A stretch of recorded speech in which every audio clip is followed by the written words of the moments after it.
Well, good morning, good afternoon, good evening, good day. We have an international demographic as usual. We're on Zoom, and this gathering is being recorded. My name is Herb. I'm an alcoholic, and this gathering is open to anybody who is interested in the journey of a spiritual awakening. All 12-step fellowships for sure, but even people beyond that. I would invite you to join me in the Serenity Prayer. God, grant me the serenity to accept the things I cannot change, the courage to change the things I can, and the wisdom to know the difference.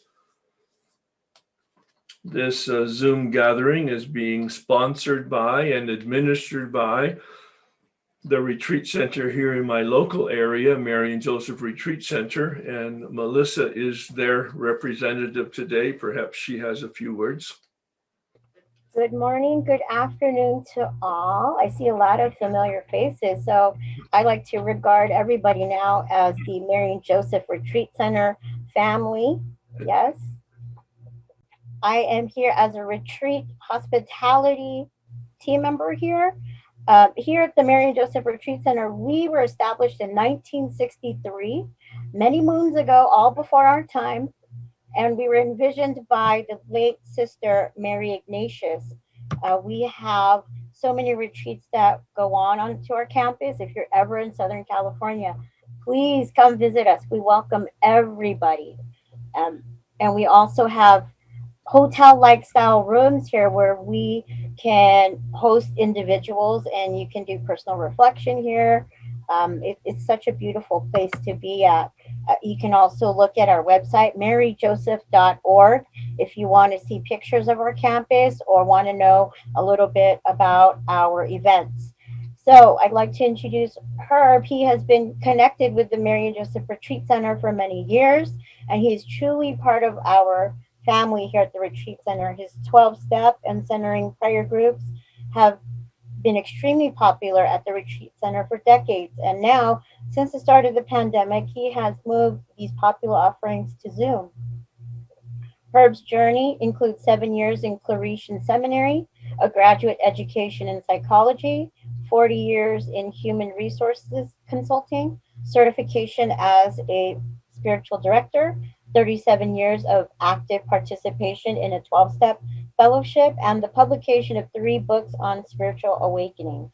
We are delighted that he's donating the proceeds of these Zoom gatherings to our retreat center during this difficult time. Thank you so much for we appreciate everything that you do for everybody. And Thank happy you. Father's Day to Thank you and you, to everybody Melissa, here. very much. Yeah. And it's nice to see the retreat center actually opening back up now to have physical retreats. And I'm going to stay on Zoom for a while because I've got very spoiled with the convenience. But also, as somebody mentioned, the accessibility. So today we're going to be looking at removing the obstacles that were identified in step 4. Step 4 being a moral inventory. Moral meaning values. And I made a great point in the step 4 commentary that it's really about an objective review, not of our behavior, although we look at our behavior to get to the underlying causes and conditions.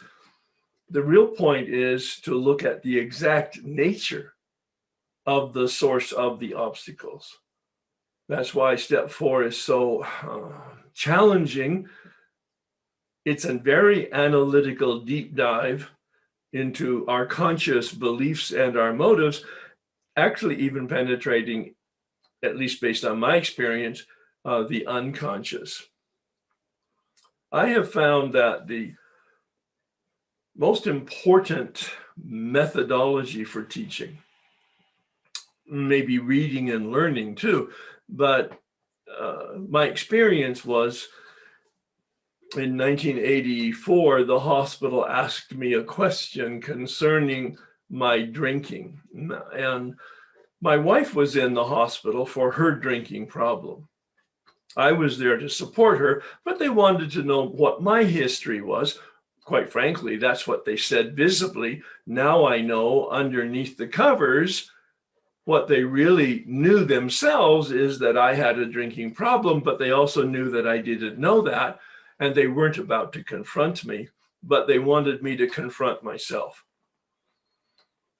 This is a methodology that I've adopted in terms of my conversation presentation to everybody and anybody, and even on a one-on-one basis. The big book has lots of answers in it. That textbook for Alcoholics Anonymous, the textbook with precise instructions for doing the steps. Much broader, in fact, application than just Alcoholics Anonymous. Bill had that as a prophet, literally. In the preface to the very first edition published in April of 1939, the very first paragraph, the last line of that very first paragraph, he said, "Our way of living may have its advantages for all."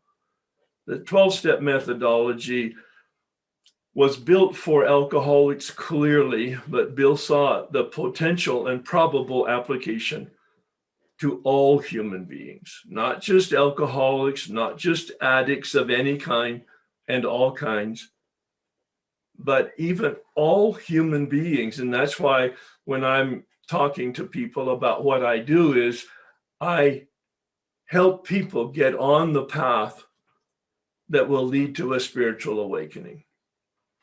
I don't even need the word spiritual anymore. I've downplayed that.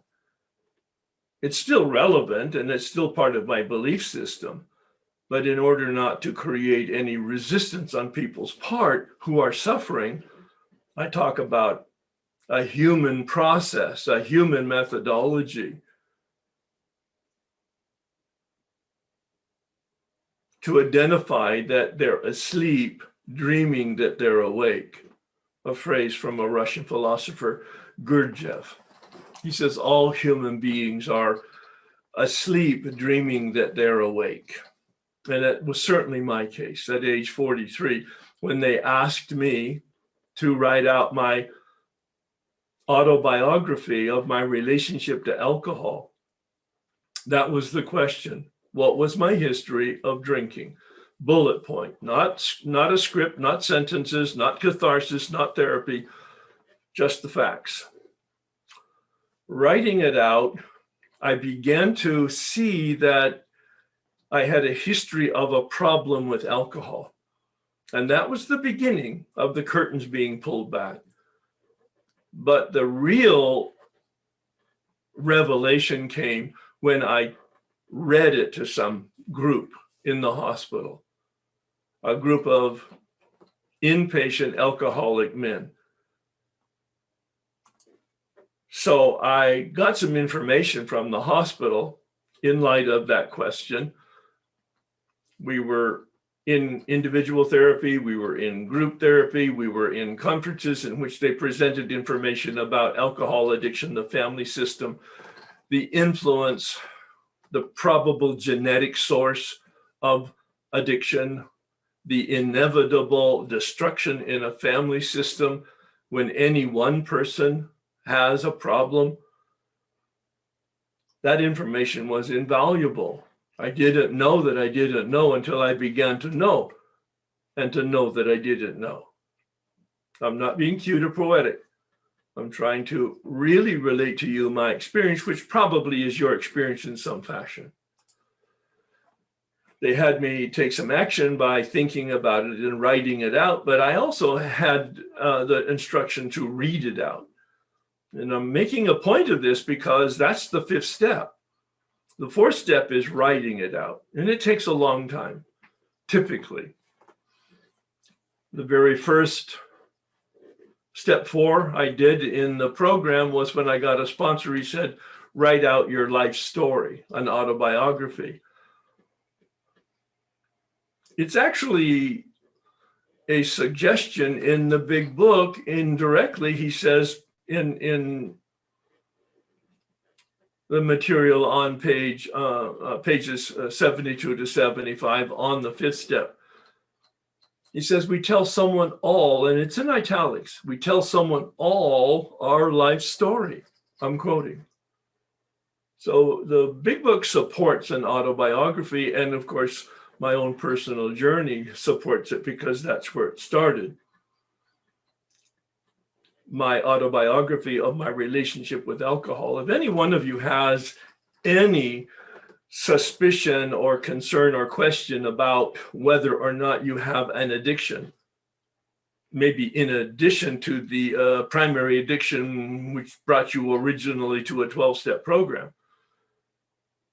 I have many sponsees who come in, males, I don't sponsor women, who are 10 and 20 and 30 years sober, no problem with alcohol at all, and haven't had for decades. And yet some of them are workaholics. Some of them are gamblers. Some of them are have an obvious eating disorder. Some of them are rageaholics. Because this addiction will manifest in different ways if in fact the ultimate underneath source isn't treated. But again, we don't know that we don't know. We're in AA and we're recovered and we don't have any problem with alcohol or interest in it. And we go to meetings and we have a sponsor and we talk to the sponsor. And at one time we did work the steps.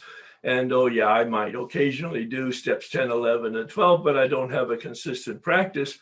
Well, the disease will get out of hand and it will manifest. Many of the men develop a pornography addiction. By any definition, when they start, they cannot stop. And when they stop, they cannot stay stopped. So my point was to you who are here today is don't be just thinking about the primary problem that brought you into a 12-step program if you're in a 12-step program. Be very open to hearing a variation on a theme. 30 to 40% of the people in my workshops, and this is historical, I've been doing it for 25 years, and it's been true every workshop, each of the 25 years. 30 to 40% of the people in those workshops are perfectionists. It's a potential, that's an addiction. It's certainly unhealthy neuroses. So they asked me to ask myself a question, which is what I'm going to do today, and I have done as you've experienced me if you've been with me at all. I'll give you some information. I'll suggest some action. And hopefully you'll have an experience from that. The man who took me through the work, as you've seen me do many times if you've been in front of me at all, is he said, you have a lot of information, Herb, but you have no transformation. You have a lot of knowledge, academic knowledge, which never has been applied through your heart to your feet. I was 4 years sober when he said that, calling a sponsor every day, going to a meeting every day, having had the steps worked in the first year and going to step studies and book studies. But again, I couldn't see that I didn't see until the man had some information and had some experience and began challenging me with some questions. Not that he was asking me for the answers. He was asking me to ask myself those questions. He introduced me to Einstein's phrase, the consciousness that created the problem cannot be the consciousness that solves the problem. The lenses through which I'm looking are distorted. I need a new pair of glasses, but I don't know I need a new pair of glasses because the glasses I'm looking through are the only lens through which I look. I can't see anything other than what I see when I look through the lenses that I'm looking through. But if I have problems in my life, There's the criteria. If I have any problems and sufferings in my life, there's something amiss with the way I perceive and interpret and behave. Now that's a formula that's absolutely 100% true. Pain in life is inevitable. Suffering is optional. Boy, there's a challenging phrase. I was challenged by it when I first heard it. Pain is inevitable, especially on the road less traveled. The author of that book, the first line is classic now. Life is suffering.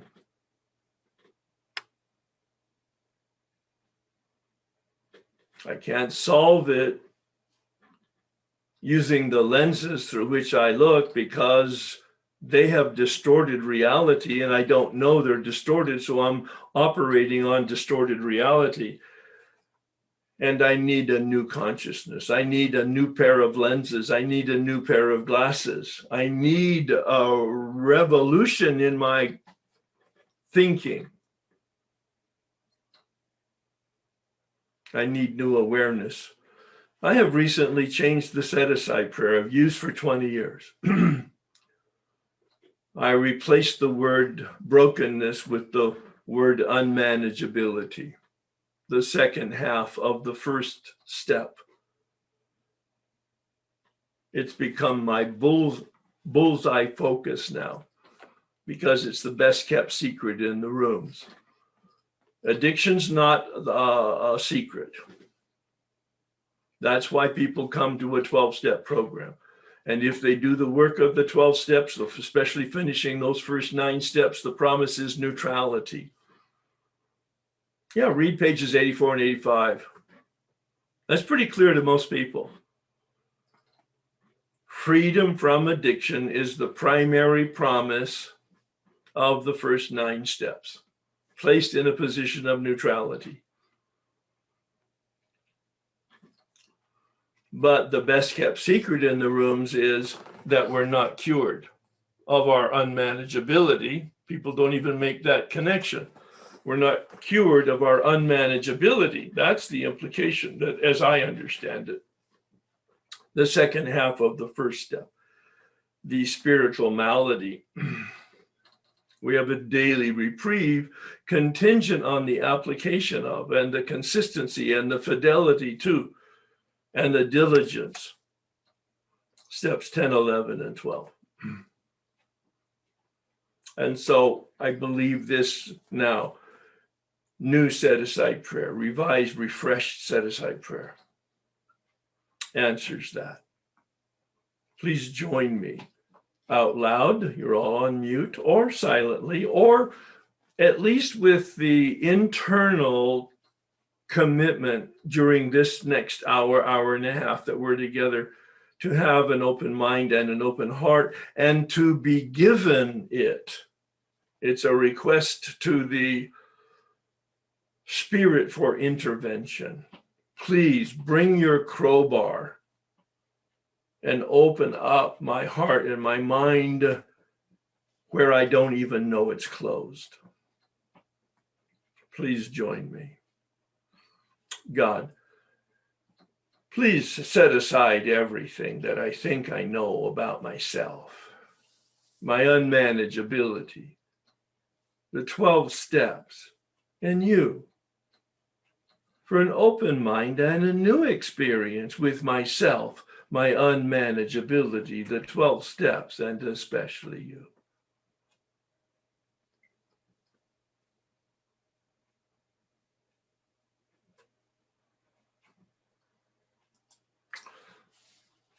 Assuming that you're in a 12-step program, you're familiar with the term of bondage.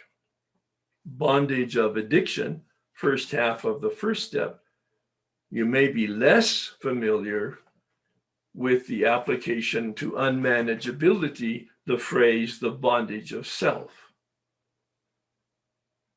The bondage of addiction is handled effectively and permanently if we finish steps 1 through 9, placed in a position of neutrality. That's my interpretation.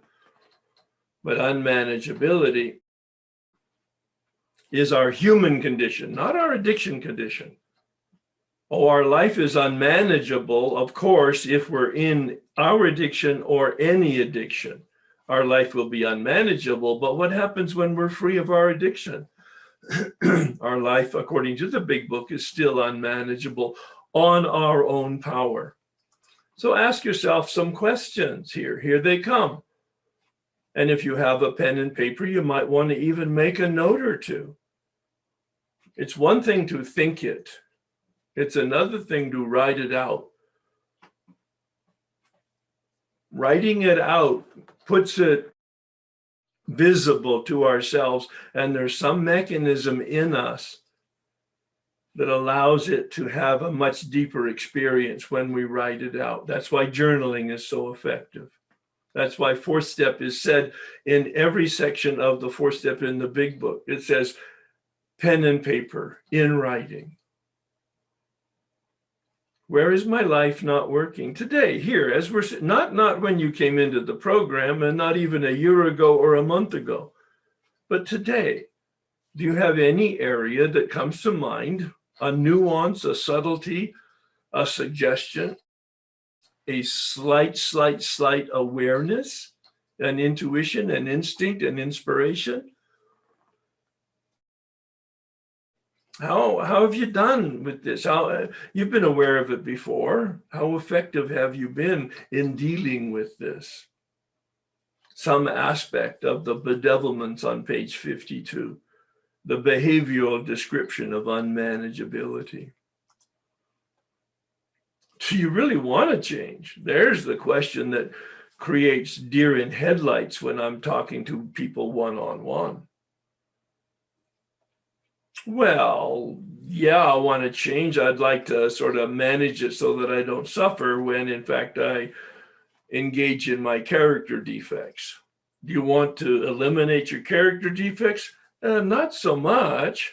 Do I really want my life to change? Well, yeah, bring the fairy dust. I actually don't want to do any work, would be the bottom line that nobody ever admits, but it's the unspoken. What change would I like? Are you happy, joyous, and free? Yeah, free. Freedom is the promise here of the 12 steps. The first 9 steps promise freedom from the addiction. The last 3 steps promise freedom from the bondage of self, unmanageability, that spiritual malady. What is the invitation even today for you? Lots of people, thousands of people received the email. But here you are. Half of the people is my experience now. They register and then they change their minds on that morning. But here you are. Not only did you read the flyer, make a decision to register, you actually registered. And then you actually showed up. I call that an invitation. You have responded to this invitation, and you may or may not know the extent of what the invitation means. All you know is that you showed up. Ask yourself, why? Why did you register and why did you show up? That's not a rhetorical or academic question for you. I'm asking you to ask yourself and maybe make a note of it. What you expected, what you wanted, what you hoped for in coming to this short time together, by my standards, hour and a half.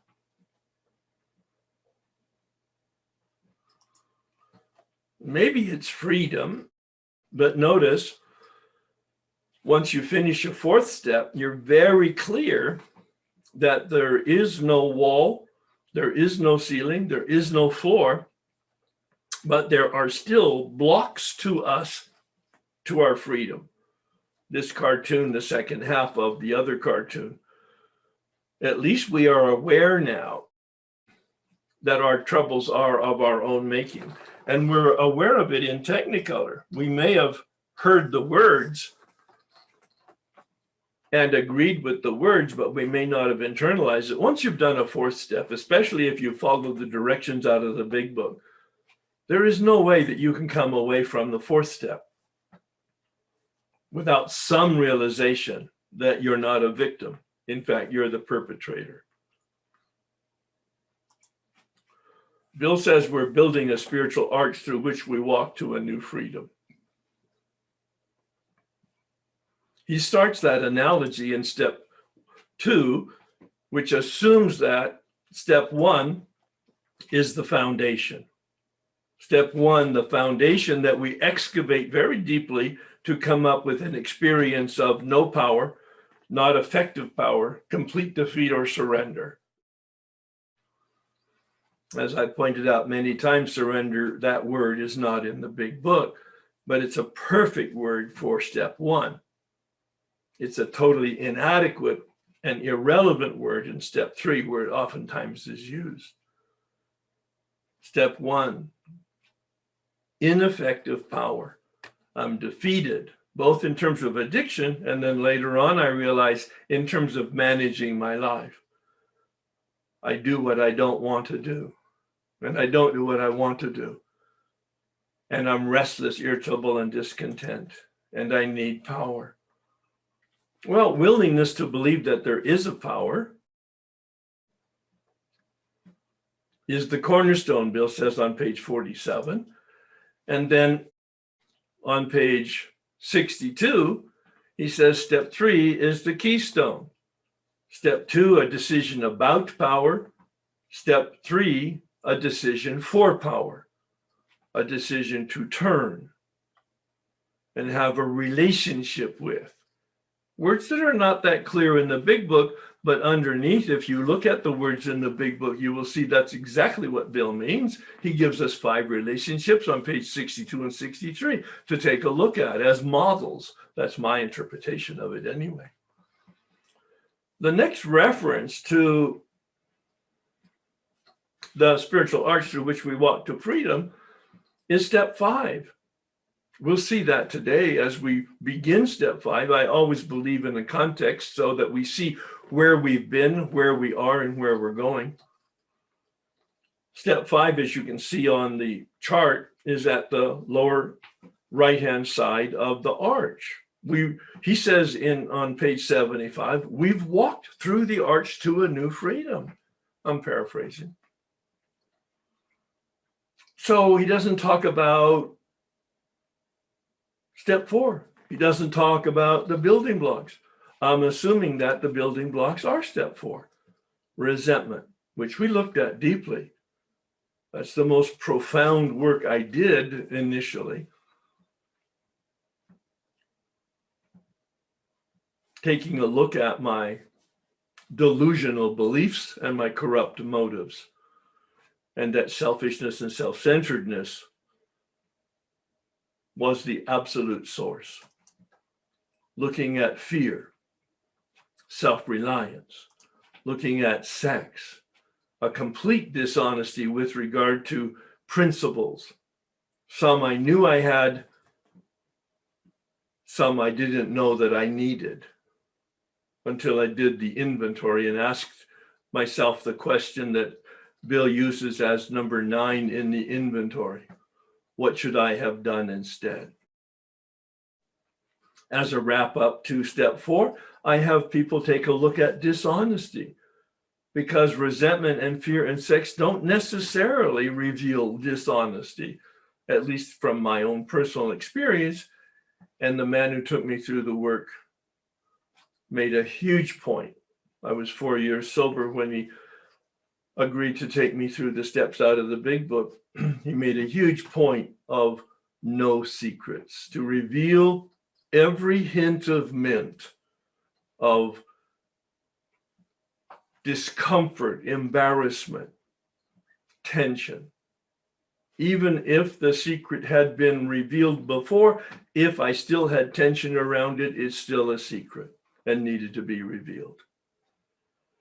And once I did the fourth step and then the fifth step, I did find freedom. I began to feel to be a legitimate member of a 12-step program. Well, the process is the ego deflation at depth. You've seen the Russian dolls, nesting dolls, I think they're called, in the shops. There's a very large one. I use it to represent our biology, the genetics that we've been given through millions of years of evolution that developed into me. There's never been a me with a DNA that I have. That's why they're beginning to use that now more than a fingerprint. The DNA is so much more individual and unique. There never was, there currently isn't, and there never will be a combination of genetics that I represent. But internal to me is also the influences of my family culture. Notice the dolls are the same. That family culture doll fits into the biology doll, but it's the same on the outside. In the same way, all of my emotional experiences form me and or deform me. My psychology and my educational experiences all the way up into young adulthood and adulthood are formative or deformative, depending on their influence and my interpretation of it. One of my teachers is Father Thomas Keating. He was a Trappist monk. He died about 3 years ago, probably.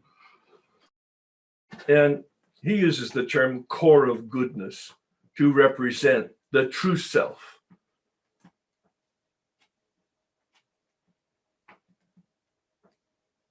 The spark of the divine, the image and likeness, the original face. So many words are used by different traditions and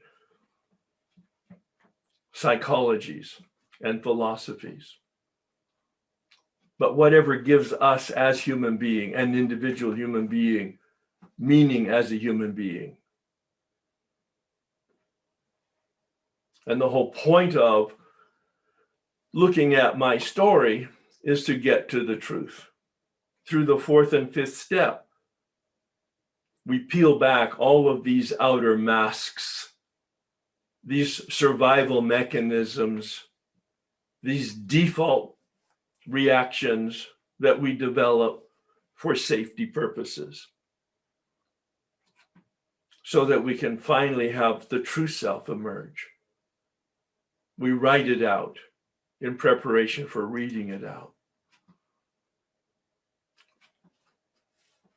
The way I take a look at step 4 and then the overall step process is to understand who we are as human beings. At the very basic level, we want to survive as an individual. And there are instincts that we have for fight, flight, and freeze. Because we're human beings, mammals, we have the animal resource that come from those biological instincts. I'm using my words very carefully and precisely. The instincts are biology. They come from the brain stem in us, that first brain that develops for survival, fight, flight, and freeze. The emotions that come from fight is anger. That's our reaction. From flight, fear. From freeze, dishonesty. Think camouflage. Camouflage. Becoming part of an environment so that I am not discovered and hurt or destroyed. Bill uses emotions in the fourth step to take a look at anger that's held as a resentment. A resentment means, from the Latin sentire, to feel. And re means to feel it again and again and again. I had a rage anger about my father, even though he was 12 years dead at the time I was doing this work in 1988. I had done step work. I had done therapy. I had done self-development, self-help work around that. Never, never, never, never mitigating it. Fear is an emotion in us. Bill says on page 68 that comes from self-reliance. Well, of course, we know how unreliable we are. We're not smart enough, tough enough, fast enough. Bill uses sex as the third component because it's such a domineering influence in human life, male and female. But I see it under the category of dishonesty. I misrepresented my motives in order to get what I wanted. The feeling that comes out of all of that was shame. I never knew that shame was a feeling. It's not in the big book. It comes out of a different discipline in psychology. I won't go into that today. Shame is very different than guilt. Unhealthy guilt is a negative feeling for my behavior. Unhealthy shame is a negative feeling about who I am. That's not what we're talking about here. We're talking about healthy shame. And that is a negative feeling about who I am as I operate in the world. Again, a conversation for another day. But all of these things are building the mask that we wear as our persona. Persona is the term that the Greeks and Romans used in the day when they had stages and drama. The auditorium or the facility housed 25,000 people. I've been to Greece and Turkey where they have these incredible forums outside. And you can hear a pin drop in the back row from down on the stage. But they might not be able to see clearly who the actors are and what roles they're playing when they're in the back row. And so the actors wore and held these big shields that were masks that represented the character. That shield mask was called a persona. We have a Hollywood stage front. The fourth and fifth step is meant to deconstruct that, to dissolve that mask so that the real self can emerge. I can identify the obstacles in me and identify that I'm not unique. I'm just like everyone else.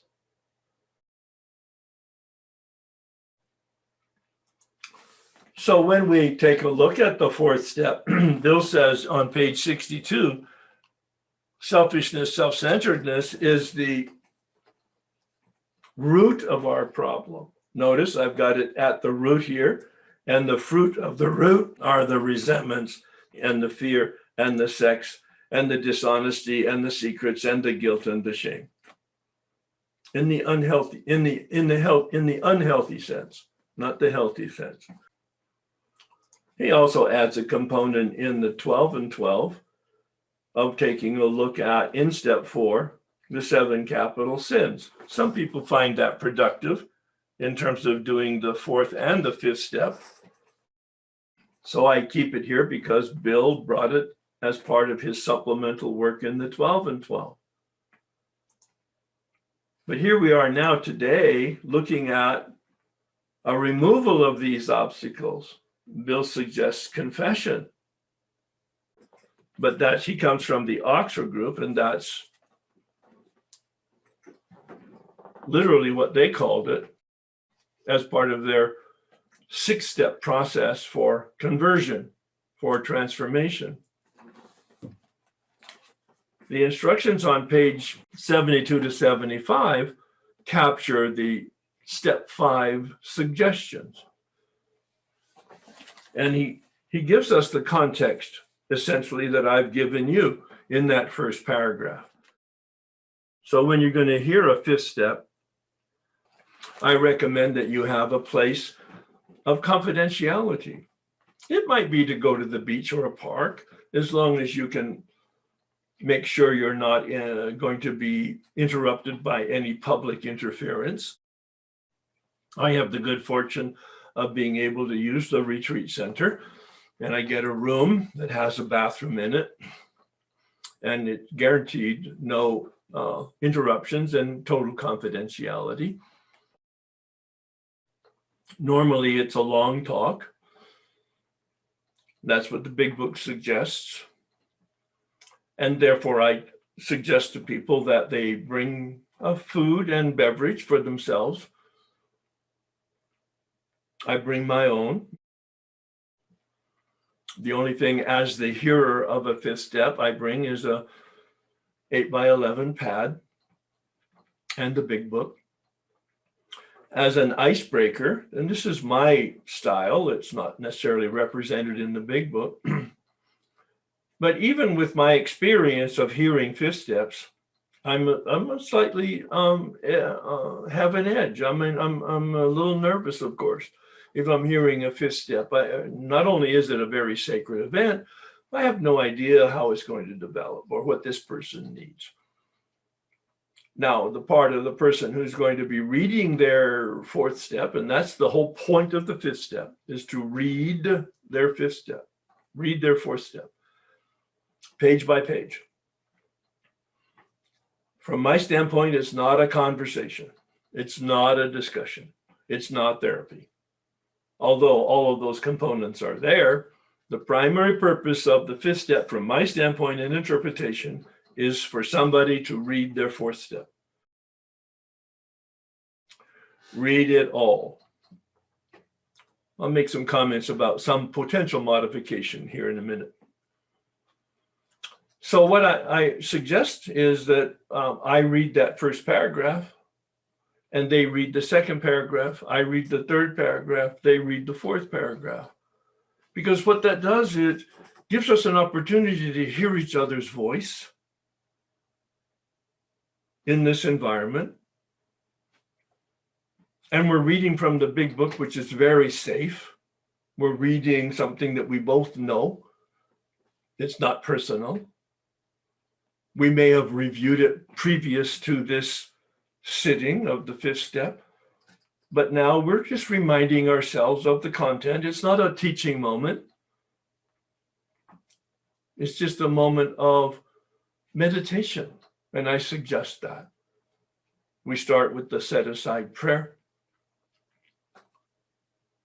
I include the 3rd step prayer as the springboard for doing the 4th step, 5th step. And then we begin reading all the way up through page 75. When we get to, we pocket our pride and go to it.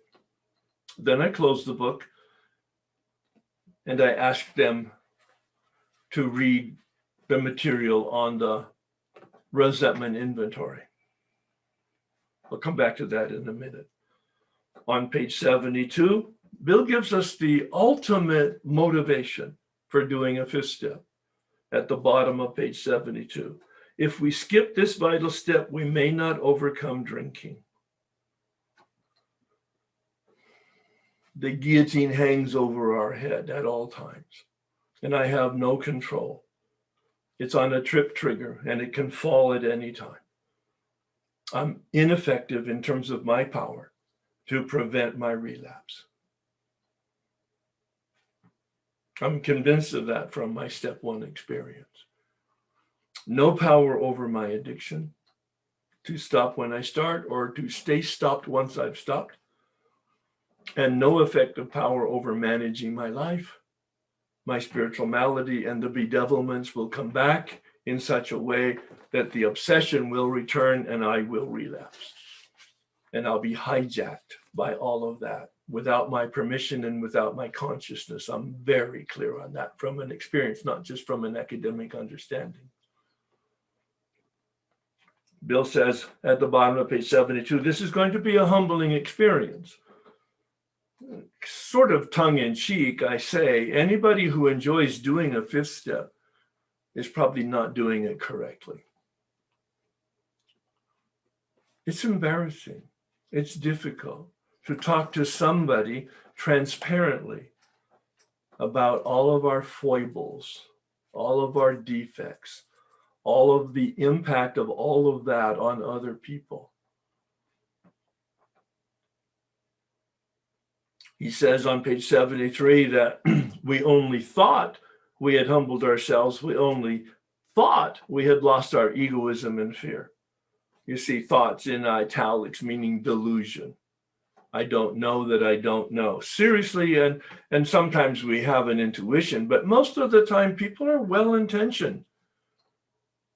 But we're powerless to be clear. We're powerless to be transparent. We're powerless to see the truth and to reveal the truth. Under each step is step one. Powerless to name God in step two. Powerless to turn effectively in step three. Powerless to see the truth in step four. And that's why we go into each of the steps in prayer. This is where I refer to the comment on page 73, where he says, we tell someone all our life story, all in italics. There he uses the stage character analogy, as I did, in terms of the mask and the persona, the false self. Because all of that makes for tension, he says. See, in step 10, he keeps it really simple. In step 10 in the 12 and 12, he calls it a spot check inventory. When we're disturbed, there's something wrong with us. Disturbed is the key word. You see, in step 4, he names the different kinds of disturbances, resentment and fear and dishonesty and sex and secrets. In the 10th step, he says, this is the catch-all, disturbed, the tension in us. We know how to deal with tension. We know how to deal with disturb. We know how to soothe ourselves. Our addiction, it's the default go-to. And when the tension gets sufficiently intense, inevitably will collapse. We must be entirely honest with somebody if we expect to live long or happily. Notice he doesn't talk about addiction there, page 74. He's talking about unmanageability. Then he talks about choosing the right person or persons. Please hear that. It is possible to give pieces of your step 5 to more than one person. There may be legal reasons to do that. There may be areas that you should be talking to an attorney or a priest or minister that's ordained and exempt from full disclosure, or a therapist or a psychiatrist, also exempt. A person hearing a 4th step, unless they're in one of those categories, can be subpoenaed to witness in a court. And the 4th step and all the notes that go with it are capable of being subpoenaed. Now, I don't want to make this a legal problem, but the attorneys in my workshops have made me conscious of this. And I see that as perhaps one of the reasons. Or maybe you have a deep resentment or some type of betrayal for your sponsor, and it would be destructive to the relationship for you to be talking about that in the 4th step with your sponsor in the 5th step. And so you don't reveal that in the spirit of step 9, when to do so would create harm for them or others. You share what you share with your sponsor, and then with somebody else who is confidential, you share the balance of it. The one thing we want to avoid is the classic mother and father playoff, where we're manipulating so that nobody knows the whole truth about ourselves. That's not the point at all, of course.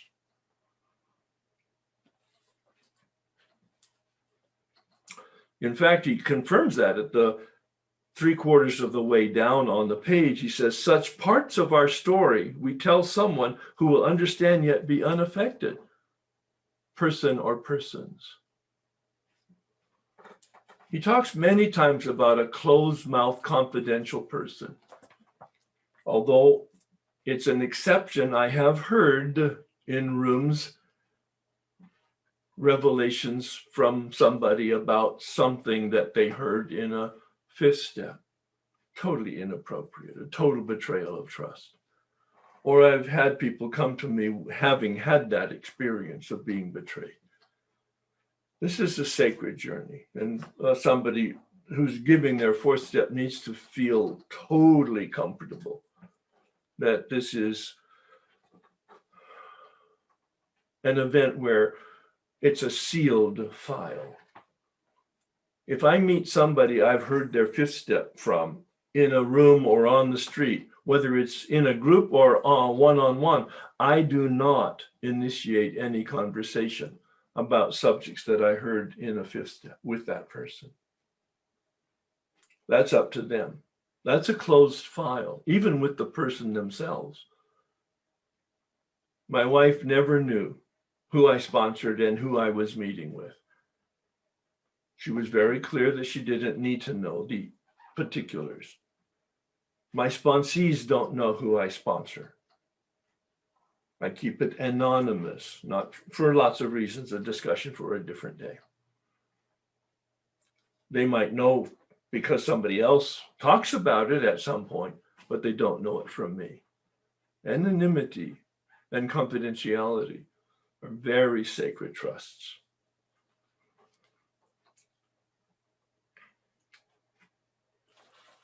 Page 75. When we decide to hear our story, we waste no time. We have a written inventory. So I suggest, as I did in the four-step review, that when you're ready to do a fifth step, when you're finishing up your fourth step and ready to do your fifth step, or are going to be ready in a week or two, that you make the appointment. Don't wait until you finish your fourth step in order to make your appointment for your fifth step, because it's a long segment of time and people, busy schedules, it might take another 2 or 3 or 4 weeks even to schedule the appointment. So think in advance. We explain to our partner what we're about to do and why we have to do it. I don't prepare people for that question. But we stop reading at that point and I ask them, why are you here and why do you have to do it?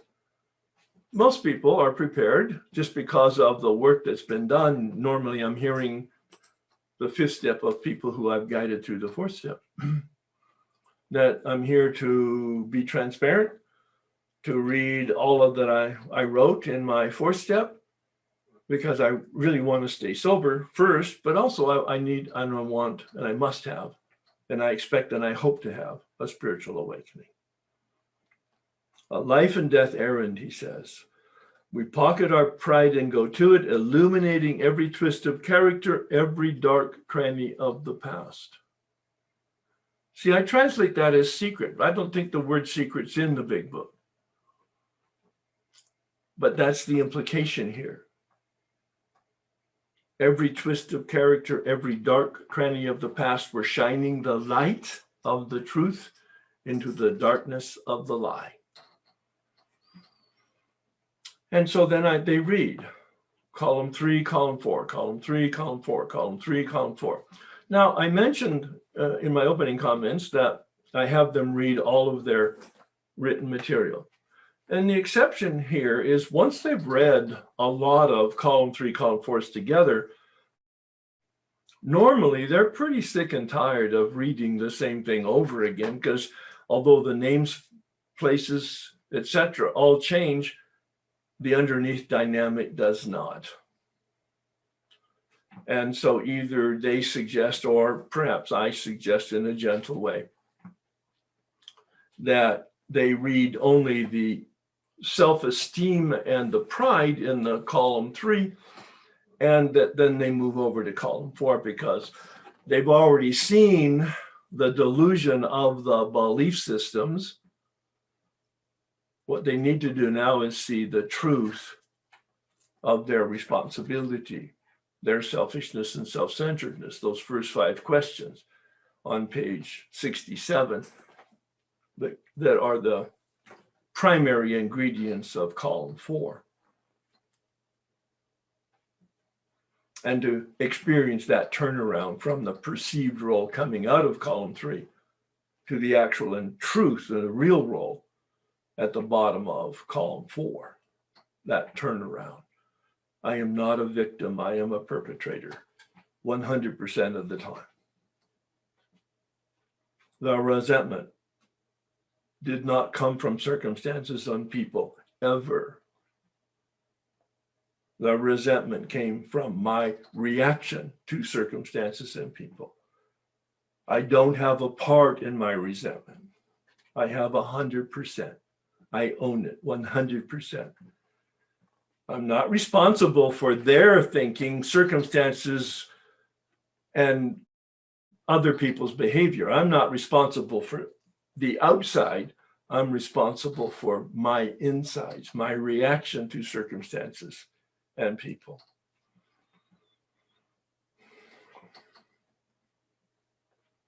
Once we have taken this step, I begin then, once they finish with the fear inventory and the sex inventory and the conclusion reading of the material that I give them to do dishonesty and secrets and guilt and shame. Guilt and shame are not in the big book either, but I think I would be remiss today, given psychological sophistication that we have in the general population, not to have poked that bear so that people can at least think about it and reveal whatever their thoughts are. This is not a training in psychology or therapy,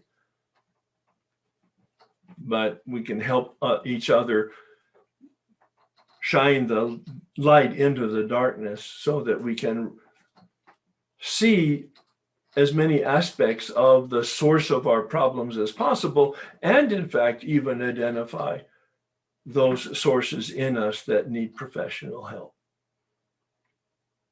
Very open to medication, very open to therapy and psychology, very open to people going to religious traditions for conversation and or confession. Absolutely. In the spirit of the 12-step culture. Totally inclusive, never exclusive. Page 75 has the promises then of step 5. Every step has its promises. The most famous of the promises, of course, are after step 9, but pay attention to each step and look for the promises in the big book. Once we have taken the step withholding nothing, I read, and then I stop and I close the book and I look them straight in the eye and I wait till I have their attention.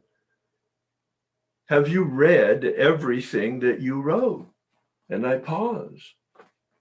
And the silence is very uncomfortable for that person. Mostly 95% of the time they said, yep, I've read everything. But after 30 seconds of silence, which seems like maybe 3 hours sometimes, especially if you're holding something back, they cough it up. About 5% of the people, well, there was this one area, I didn't think you were that interested, so I just moved on. Yeah, right. So we look at that. Then I ask a second question. The first one was, did you read everything you wrote? The second question is, this is not in the book, this is based on my experience. The first question being, did you read everything you wrote? The second is, did you write everything that came to your consciousness? Because we're wily, manipulative, even to ourselves. And I have that 30-second silence that seems like 3 hours, especially if they've withheld something, a secret. and to cough it out. About 95% don't have any problem here. About 5% have this one last holdout they were going to go to the grave with. And they've been with me several hours at this point, and their own fifth step and their reading of it has just made soft meat out of the pounding. And they go, wow, there's this one thing, and blah, and they get it out. It's not such a big deal usually, but it was to them. We are delighted. We can look the world in the eye. We can be alone at perfect peace and ease. Our fears fall from us. We begin to feel the nearness of our Creator. Listen to the poetic and mystical vision that Bill has in these promises. We may have had certain spiritual beliefs, but now we begin to have a spiritual experience. Notice the promises after the ninth step are conclusive. You will experience this. The promises in the third step on page 63, those promises in the fifth step on page 75, they're indicative. Like, this may happen. This may be your experience. We may have had certain spiritual beliefs, but now we begin to have a spiritual experience. The feeling that the drink problem has disappeared will often come strongly. And here's this wonderful poetry. We feel we are on the broad highway, capital B, capital H, walking hand in hand with the spirit of the universe. We go into the steps in prayer. It's our responsibility to do the work. But I also realize that I'm powerless to do the work. I'm powerless to reveal the work. So I invite the Spirit through the set-aside prayer, through the third step prayer, to be my companion, to be my partner, to be my teacher, to be my mentor, walking hand in hand with the spirit of the universe. Then I give the final instructions, that final paragraph on page 75.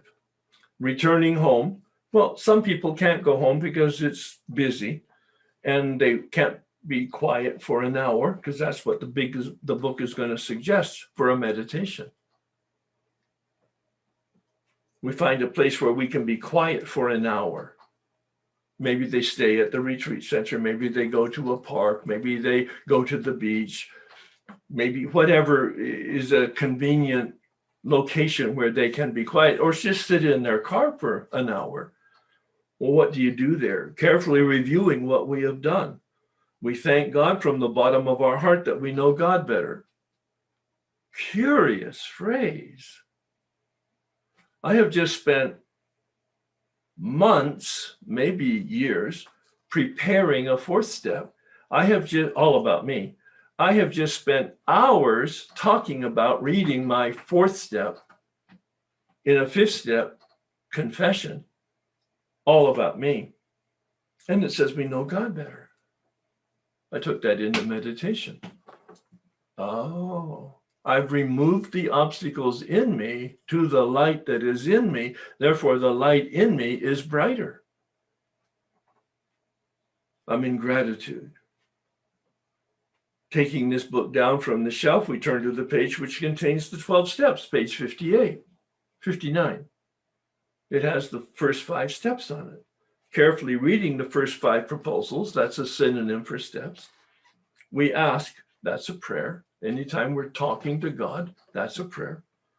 If we have omitted anything, God, I'm reviewing my first 5 steps, and oh yeah, I had the experience of powerlessness. Yeah, I made a decision about power, and I made a decision for a relationship, and I'm committed to turn. And I did the best I could in remembering and writing down and reading and discussing all of my fourth step.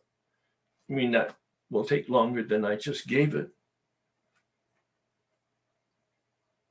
We ask if we have omitted anything, for we are building an arch through which we walk a free person at last. That's where I brought in the arch again on page 75, that illustration that I had in the PowerPoint. Is our work solid so far? So he's going to get into not only the architectural, the arch, but a construction analogy. Are the stones properly in place? That's why I suggested perhaps that resentment and fear and secrets and sex and dishonesty are the stones, the building blocks in that arch. He doesn't say it that way, but he implies it with these questions. Is our work solid? Are the stones properly in place? Have we skimped on the cement put into the foundation? That transparency, that connection in prayer, perhaps, that connection with a step guide and or sponsor or a good friend. Have we skimped on the cement put into the foundation? Have we tried to make mortar without sand? In other words, have we been complete? For the perfectionists in the group, we're not talking about perfect. Have I done the best I can, knowing that it's not the best I can and doing it anyway? See, and those questions are so important because they lead to step 6.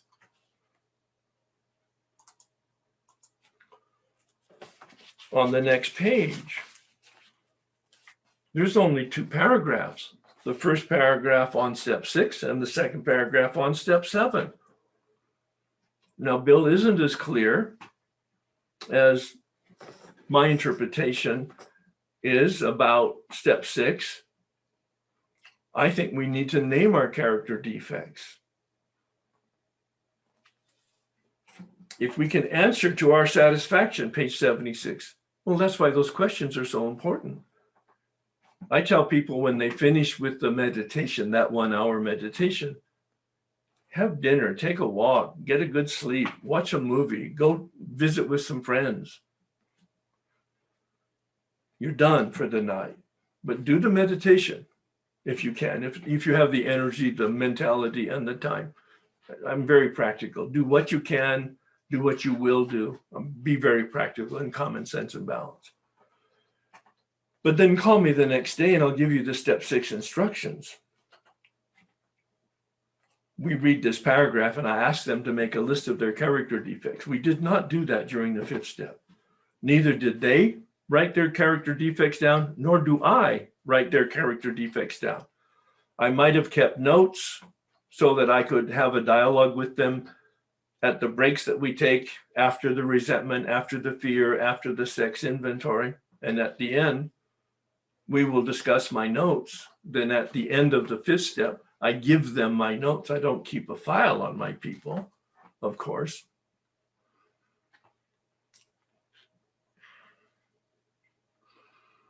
If I were to give a percentage of the conversation, the people that are giving their 5th step do 90% of the talking. I do 10% at a maximum, because it's not a discussion.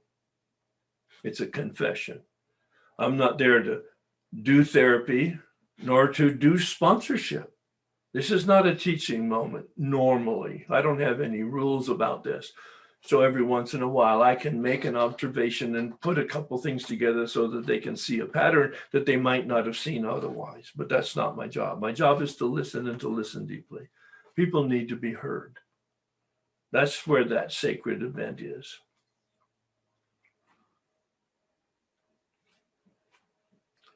If we can answer to our satisfaction those questions on page 75 concerning the construction of the first 5 steps. We look at step 6. We emphasize willingness as being indispensable. Willingness is the key to step 6. Willingness to release my character defects. Well, I need to know what they are, is my rationale. So I make a list of them. Of course, they all boil down to the 4 horsemen from the step 4 work that's in the big book. Those are the primary sources of the tension in me: resentment, fear, and sex. And Bill says on page 62 that selfishness is the primary source of all 3 of those. Notice that the questions in resentment and fear and sex are all about and coming from selfishness and self-centeredness, the root of the problem.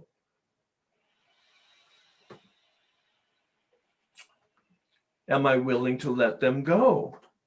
I hear from some of my sponsees that their character defects are the things that have helped them a lot in their business and in their relationships. And I go, really? Let's think about that. By definition, character defect is a defect. How can it ever be a positive thing? You may be attached to it because it's a habit, but here you are in a 12-step program revealing all the sources of your suffering. So obviously your defects haven't served you very well.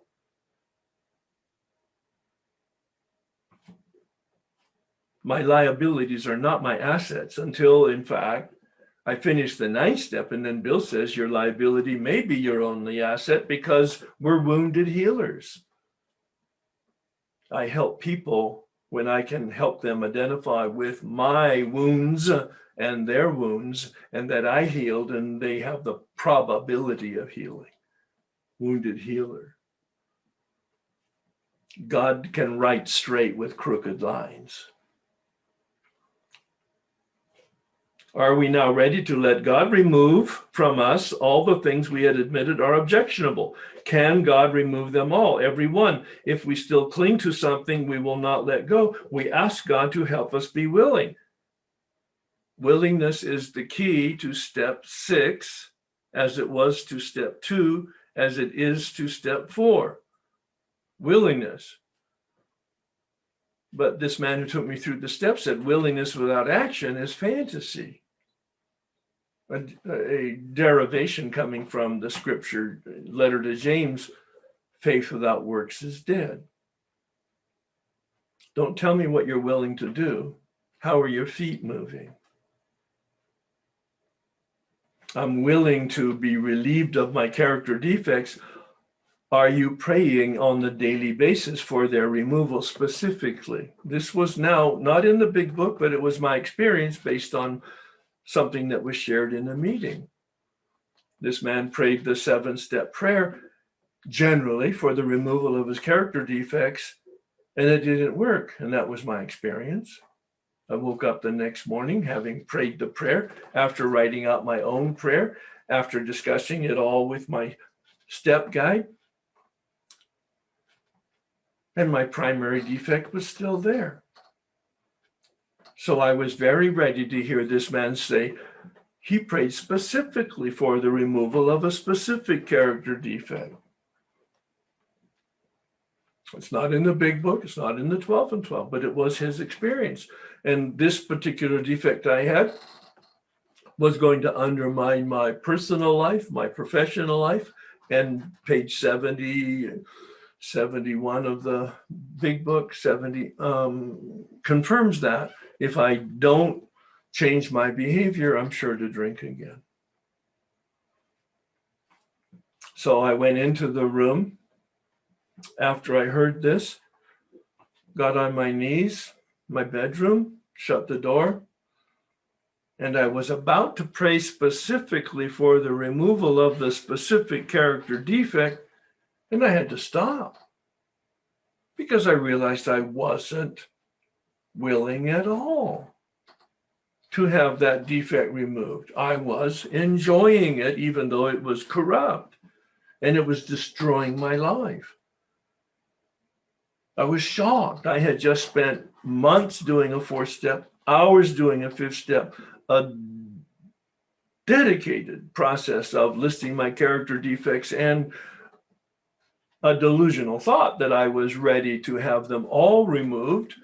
And I prayed for them all to be removed, and nothing happened, which brought me to pray specifically because that was this man's experience. And when I went to do that, I was very conscious. I was not willing at all. I was just stunned.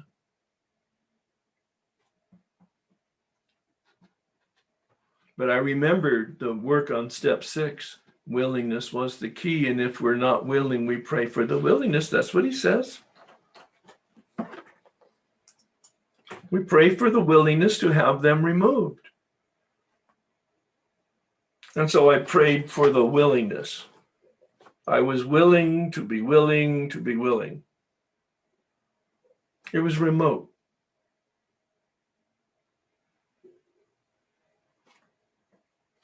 And I called the man who was my step guide. And I relayed to him what I had just related to you, probably in a little bit more detail. And he said, wow, what a great experience, Herb. You weren't willing, and you didn't know that you weren't willing. But when you got specific, you discovered it, and then you were willing to pray for your willingness. He heard me. I said, yes, isn't it wonderful? And he said, yes, Herb. Now stop the behavior. Oh my God, I hope you're hearing me. That was revolution and a revelation.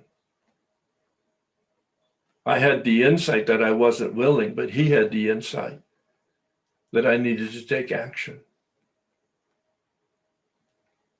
He said, here's how it's going to work. You pray because you're powerless, specifically for the removal of the defect, but you call me every day and report in on how you're behaving because you're responsible for your behavior. And he made a classic distinction between the defect itself and the behavior that comes out of it. I have no power of influence over the defect. I have absolute responsibility over the behavior itself. I do have free will, but not on my own power to be able to do what I want to do. I need to walk hand in hand with the spirit of the universe. I need to be co-created. I need to have a companion. I need collaboration. I love the word co-create. Captures willingness and grace. My willingness to take action, God's grace to allow the action to actually be effective. I can't bring it home, but I can do the work that prepares me to be brought home. Willingness, my responsibility. Grace, the gift. I can't earn it. There's nothing I can do to get it. That's why it's called grace, a gift.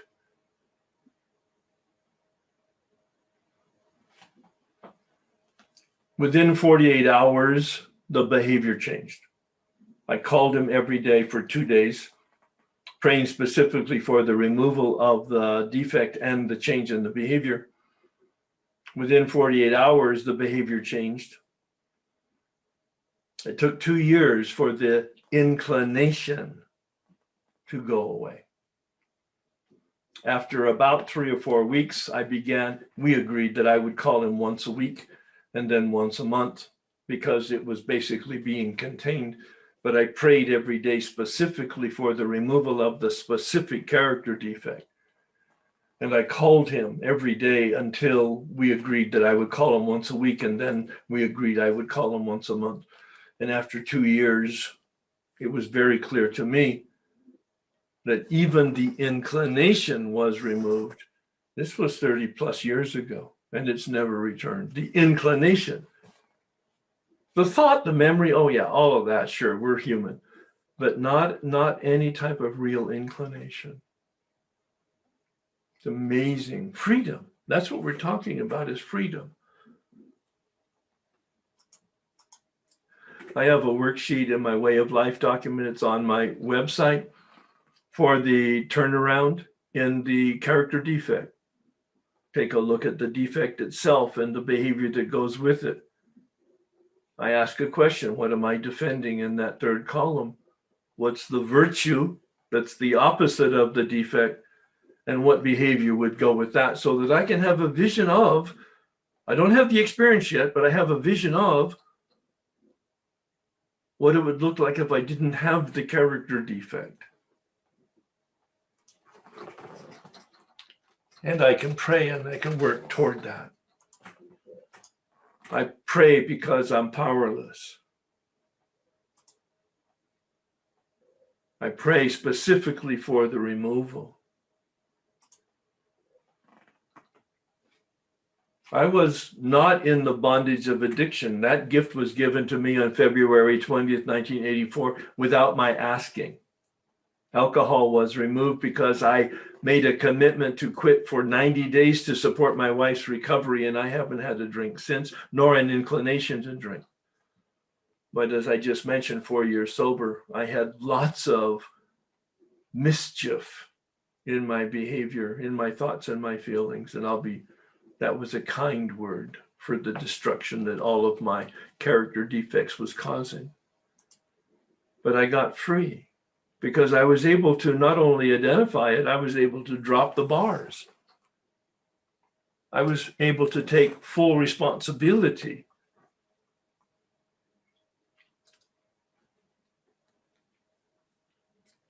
I'm going to ask you now, we're toward the end of the formal time, to pray with me the 7-step prayer.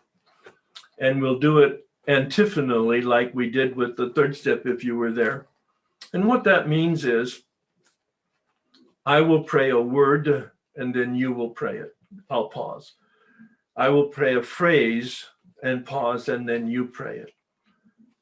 Very much like we did in the monastery. You may or may not know that I studied to be a Catholic priest. I was a monk for 7 years in a monastery in training to become a Catholic priest, a missionary.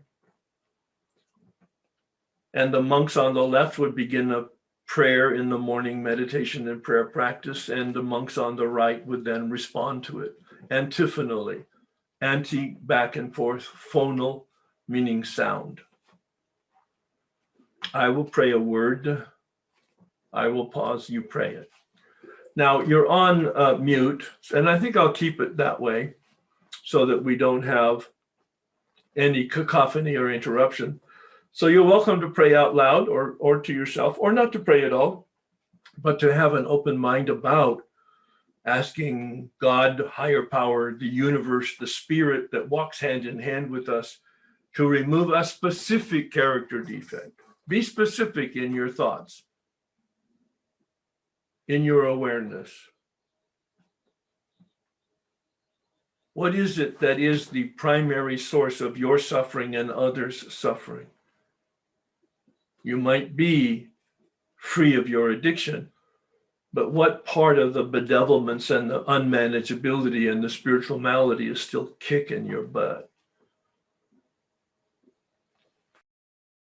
I'm looking at my notes, which I don't do normally when I'm talking. I allow it to be spontaneous. And there's 3 points I would like to make that I didn't. One is, don't burn your 4th and 5th step, please. I understand the ritual. Human beings like ritual.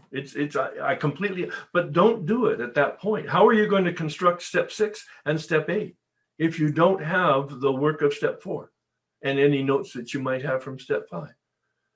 So my recommendation is keep your step 4 and 5 material until you finish the 9th step. Once you're finished with the 9th step, then you can do it in some ritualistic or non-ritualistic way. I took mine out to the garbage can. Now, that was a long time before we had paper shredders, and you might want to do that. But be that as it may, that was one point. The other is Bill makes the point of 6 and 7 as a rite of passage. He doesn't use that word in the 12 and 12, but he does say it brings the boys to being men. Today we would use the language, brings the child to being an adult. Steps 4 through 7 are the rite of passage into true adulthood.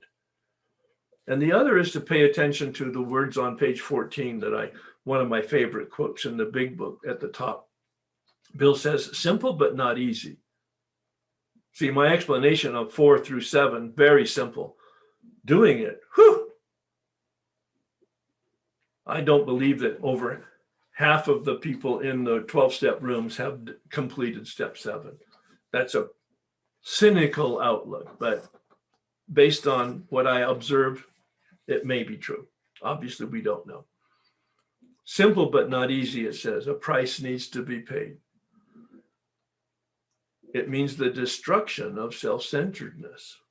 You see, that spiritual malady, that unmanageability, over which we're powerless. Bill says it on page 62. We can't even reduce it much by wishing or trying on our own power. And then going back to the quote, simple but not easy, a price has to be paid. It means the destruction of self-centeredness. Here it is. I must turn in all things to the Father of light who presides over us all. Fabulous image. That's why I like the promises on page 75 also, walking hand in hand with the Spirit of the universe. You don't need to know it. You don't need to have memorized it. You don't need to be reading it, although you're welcome to. I'm asking you to join me in praying this prayer. I call it the healing prayer. It comes right out of page 76. The man had me write my own prayer, not to improve it, but to understand it, as we did with the third step prayer, for those of you who were around for the third step process. But this is the prayer from the big book. And I'm going to pray it slowly, intentionally, one word or one phrase at a time. And I'm inviting you to pray it with me antiphonally. My Creator, I am now willing that you should have all of me, good and bad. I pray that you now remove from me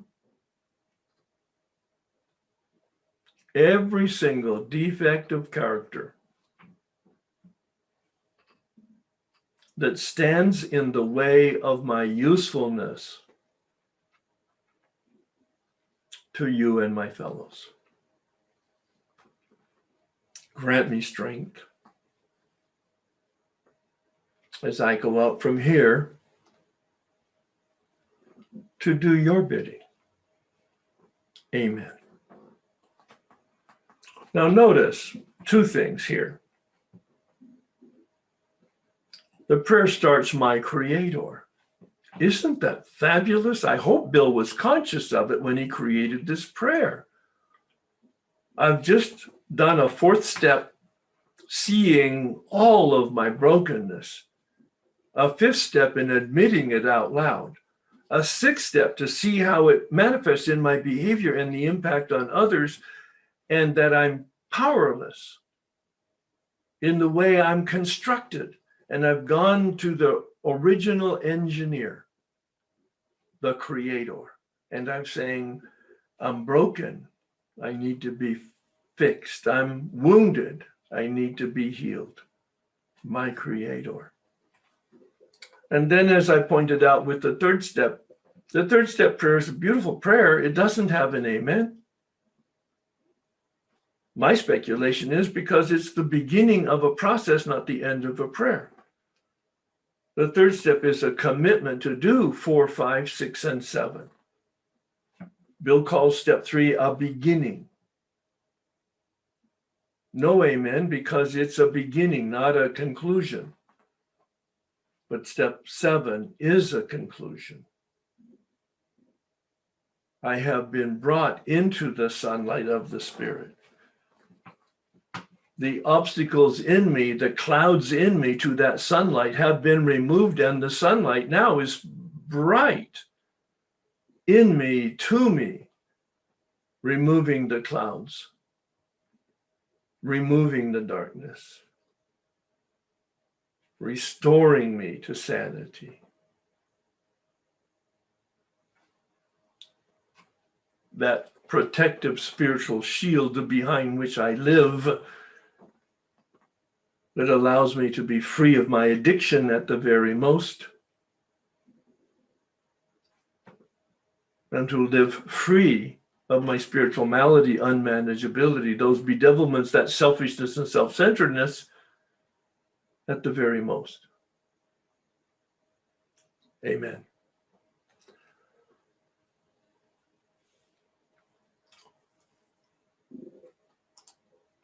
So at this point, I'd like to open it up for comments, questions, sharing of experience,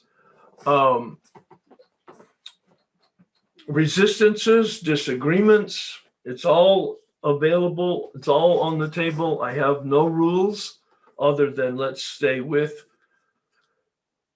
steps 5, 6, and 7, although we may need to talk about other areas that impact it. My question tends more to be as a sponsor Yep. that is giving instruction on the fourth step and how long you allow a sponsee to take. Very good point. And I didn't include my comments there. I used to help them prepare it in the sense that I would take them through the fourth step. And then I did learn that I needed to help them shape it to make sure it was organized, because I had people showing up with boxes of stuff and they were going to organize it in my presence. Well, I just sent them home. I said, go home. Don't use my time to organize your work. And they did. They made another appointment and they came back. I'm usually nicer than that, but also pretty firm. And so that was the extent of it, until I started having to sit too long by my standards, because it wasn't productive. It was redundant. So now I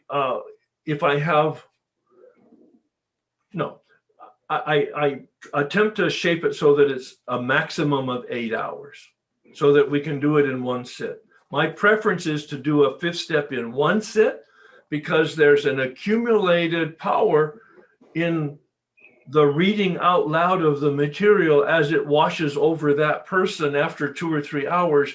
They've sort of absorbed the chaos that has been created in their own life by their very life and their behavior. And it breaks them open in a way that I don't believe will happen if you segment it over too long of a period of time. Now, I don't have any rules about that. Every once in a while, I'll schedule, after 8 hours, I will schedule a second, maybe 1 or 2 or 3 or 4 hour kind of thing. But I really attempt to avoid that, because I don't find that it's the length of it, it's the quality of it that is really important. So I'm so glad that you raised that question. It's a very important point to make. Did that answer the question? It did. But another thing I had to ask was regarding step 4. How long should a sponsee have to actually do the writing on step 4? And because my concern is keeping them in the emotion of doing the step 4 and potentially relapsing. And do I break it up, let them do the resentment first and then talk about the resentments, do the fear and then talk about the fear, do the sex and then do the, talk about it, that kind of stuff, so that they're not sitting in it for too long? I'm a very practical person. You'll hear it more often than any other thing I'll say about myself. And that is, what will they do? What can they do? All right. So I've had people finish their fourth step in 3 months. I've had most of them finish it within 6 to 9 months. I had one person take 5 years to finish his fourth step. I have no rules. I will not work any harder than they do, and I will not chase them. I'm not their parent and I'm not their police person. I'm their guide. I point the way to the light. If they want a connection to the light, they follow my finger. And if they don't, I'm not responsible for their suffering. I'm not invested in their recovery. I am not invested in their recovery. I'm passionate about it, but I'm not invested in it. Number one. So how long? That's really up to them to figure out how soon they want to be free. And that's what I tell them. Yeah. I have lots of people give me feedback on doing it segmented, like you just said, a resentment inventory, column 3 and 4, and then do some work on the sex and sit and do the sex inventory, and then, or the fear or whatever. Or maybe just split it in half, do the resentment, because that's the longest piece in my experience of the step 5, and then do the fear and the sex and the dishonesty in the second sitting. I could see that being very productive, because lots of people don't have the stamina, mental or emotional, to sit for over 4 hours to an 8 hours, and it's not productive, because they're just being robots. My preference is for them to sit and do it all in one sitting, for the reasons I gave earlier. But that's wonderful questions. I'm glad we're making those comments.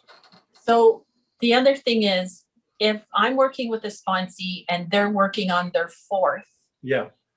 as a sponsor, what am I doing with them as they work? Am I just waiting for them to finish writing their fourth and they come to me and make the appointment? Like, Yeah. No, I ask them to call me once a week, and then I determine on that call whether or not they need to sit in front of me. So I believe that we need to stay connected while they're doing the work. And normally if they're doing, I give them instructions in a very small bites so that they get the instruction, they do the instruction, they call me. They get an instruction, they do the instruction, they call me. So I don't give them the whole instruction, even on resentments. I probably 3 or 4 different assignments. I'm piecing it out so that it's not overwhelming. gotcha. Yeah. And when you said get them in front of me, what are you meaning by that? You're just getting in contact with, oh, Physical presence. okay. Yeah. Yeah. Now, obviously, this was before COVID. And so now it would be on the Zoom. So it could be a mix of phone calls and Zoom calls. Okay, But it's important that I'm looking at them, they're looking at me. great. Yeah. Thank you. Appreciate the insight.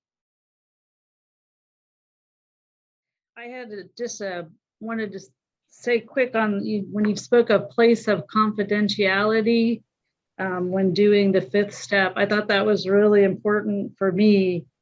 And I want to just add that it should be a place where a person can cry, right? Oh my God. It can't be in a restaurant. It can't be in your living room with your whole family walking through the room. Yeah, no. It's got to be more secluded, like you mentioned. More often than not, there's some kind of feedback here. I'm not sure what's happening, but more often than not, if after 1 or 2 or 3 hours, you're right, the emotions begin because they've thought out sufficiently to get in touch with their feelings, and it's so important for them to be able to express it. And me too. Yeah, because some of the lives that I've sat in front of and witnessed have been tragic. I mean, it brings out my own emotions at the same time. And the other thing is I've found that the 5th step goes a little bit quicker, not that we want to rush it, but it goes quicker when you do, as a sponsor, when you do less talking, right? Because if you're not constantly commenting and talking, it's inappropriate to be commenting. Yeah, and like you mentioned the 90% they talk, 10% the sponsor talks, and because I think what happens is people start talking and then it can go way longer because it's not about longer. It's a complete distraction from somebody having a continuous experience. But my question for you is when you talked about inclination. Yes. I didn't quite understand that versus behavior. So if you could just explain that a little bit. Yes. I'll be very specific. The problem and character defect I had was infidelity. The behavior obviously is either flirting or other mischief. And so the behavior itself stopped of being unfaithful, but the inclination of infidelity was still there for 2 years. Okay, I get it. But it's like not your not necessarily your thoughts, but your desire to do that character defect. No, it is. It is your thoughts and desires and your emotion, and everything in you wants to misbehave. That's the inclination, right? Okay. All right. Thank you. Yeah. But see, that's the important point. I'm glad you asked to be specific, because all of that went away. The thoughts, the feelings, the memories, the inclination, that all went away after 2 years. Okay. Yeah. All right. Thanks. Thanks very much. I have 2 clarifying pieces, if I'm allowed. And if you only get to one, that's fine. No, you do both. Come on now. Let's be generous here. Okay, thank you. May I ask, please, the difference between healthy shame and unhealthy shame? Is my Sure, first one. sure.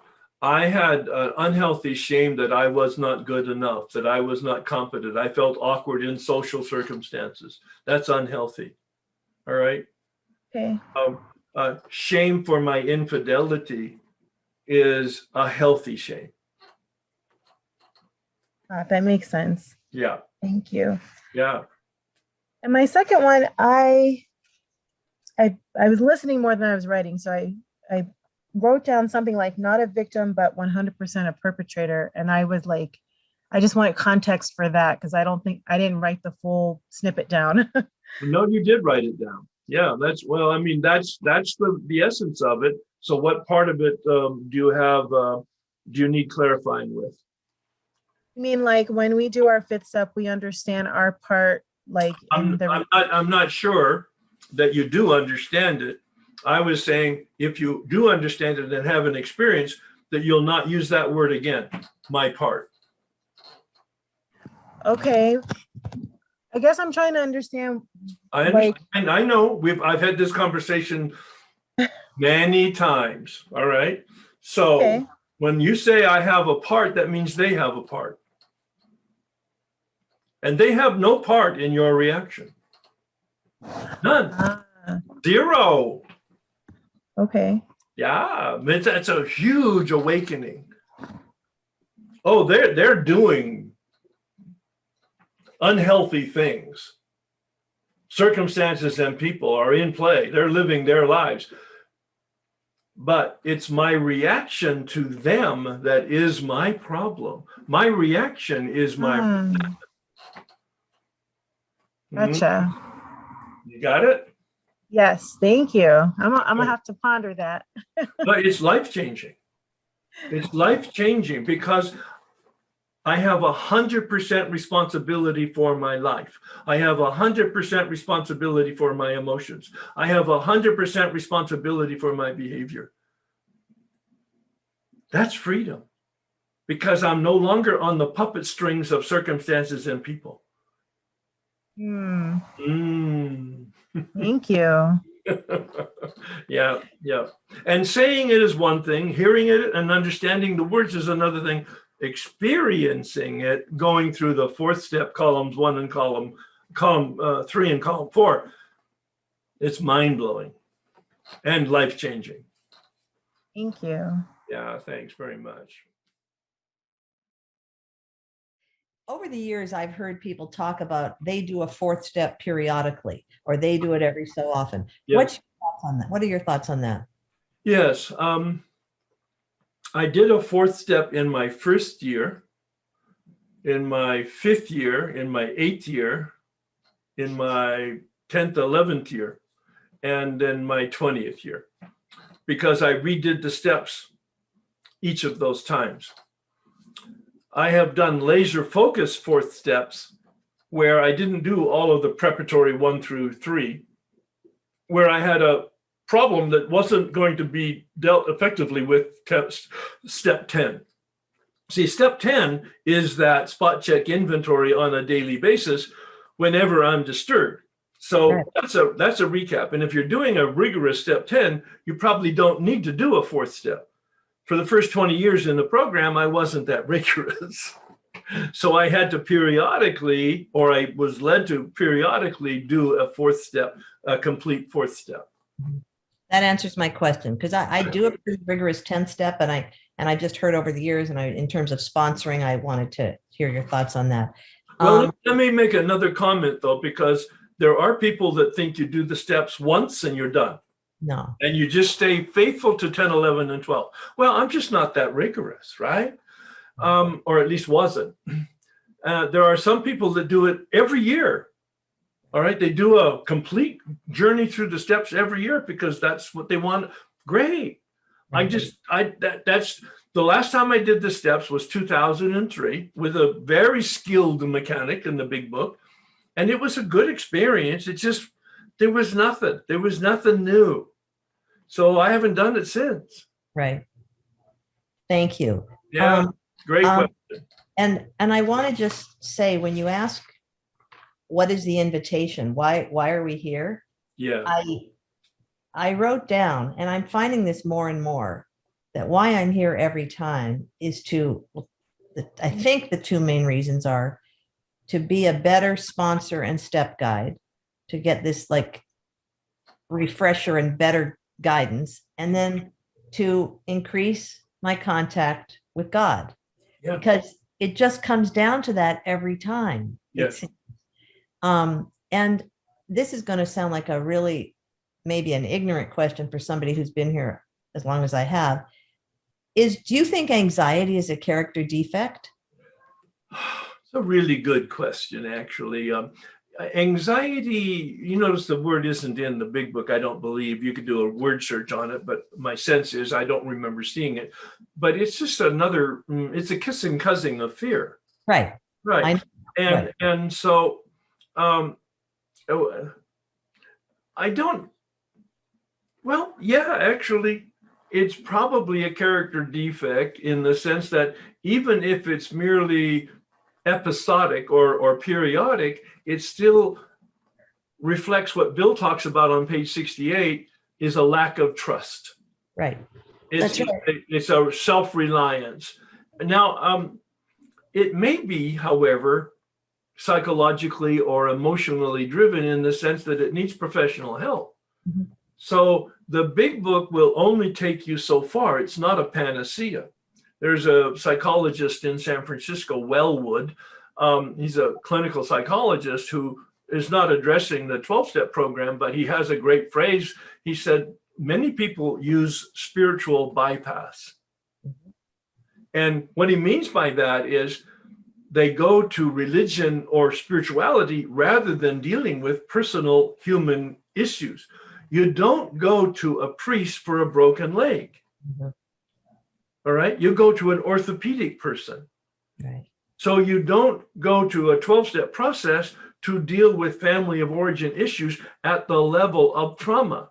You go to a professional, and that might be anger, rage, or it might be fear, anxiety.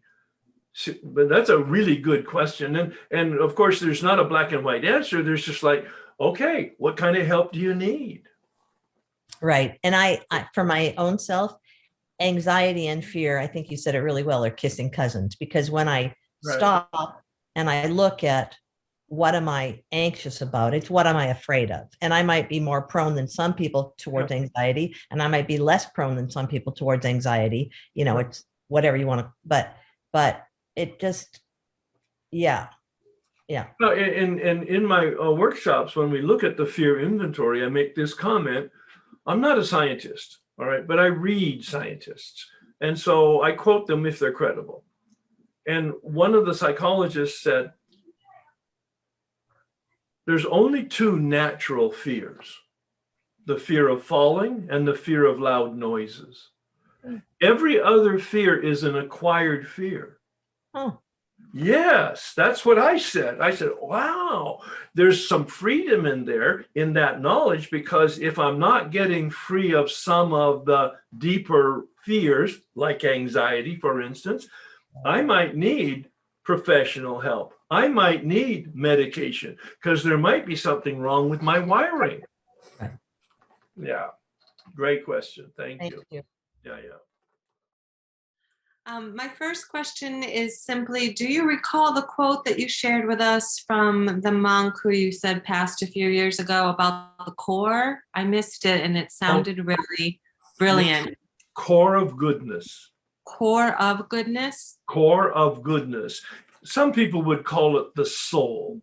Some people would call it the human spirit. The Buddhists call it the original face. Ah.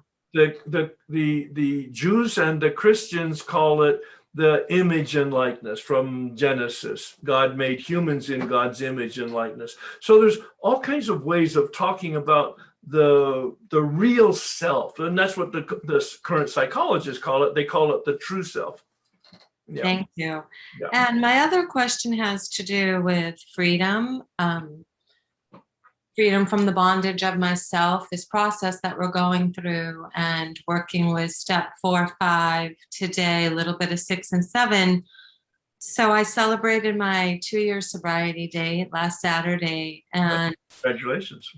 thank you, and met you about a year ago through Y12SR. You did a workshop with, was it Alan?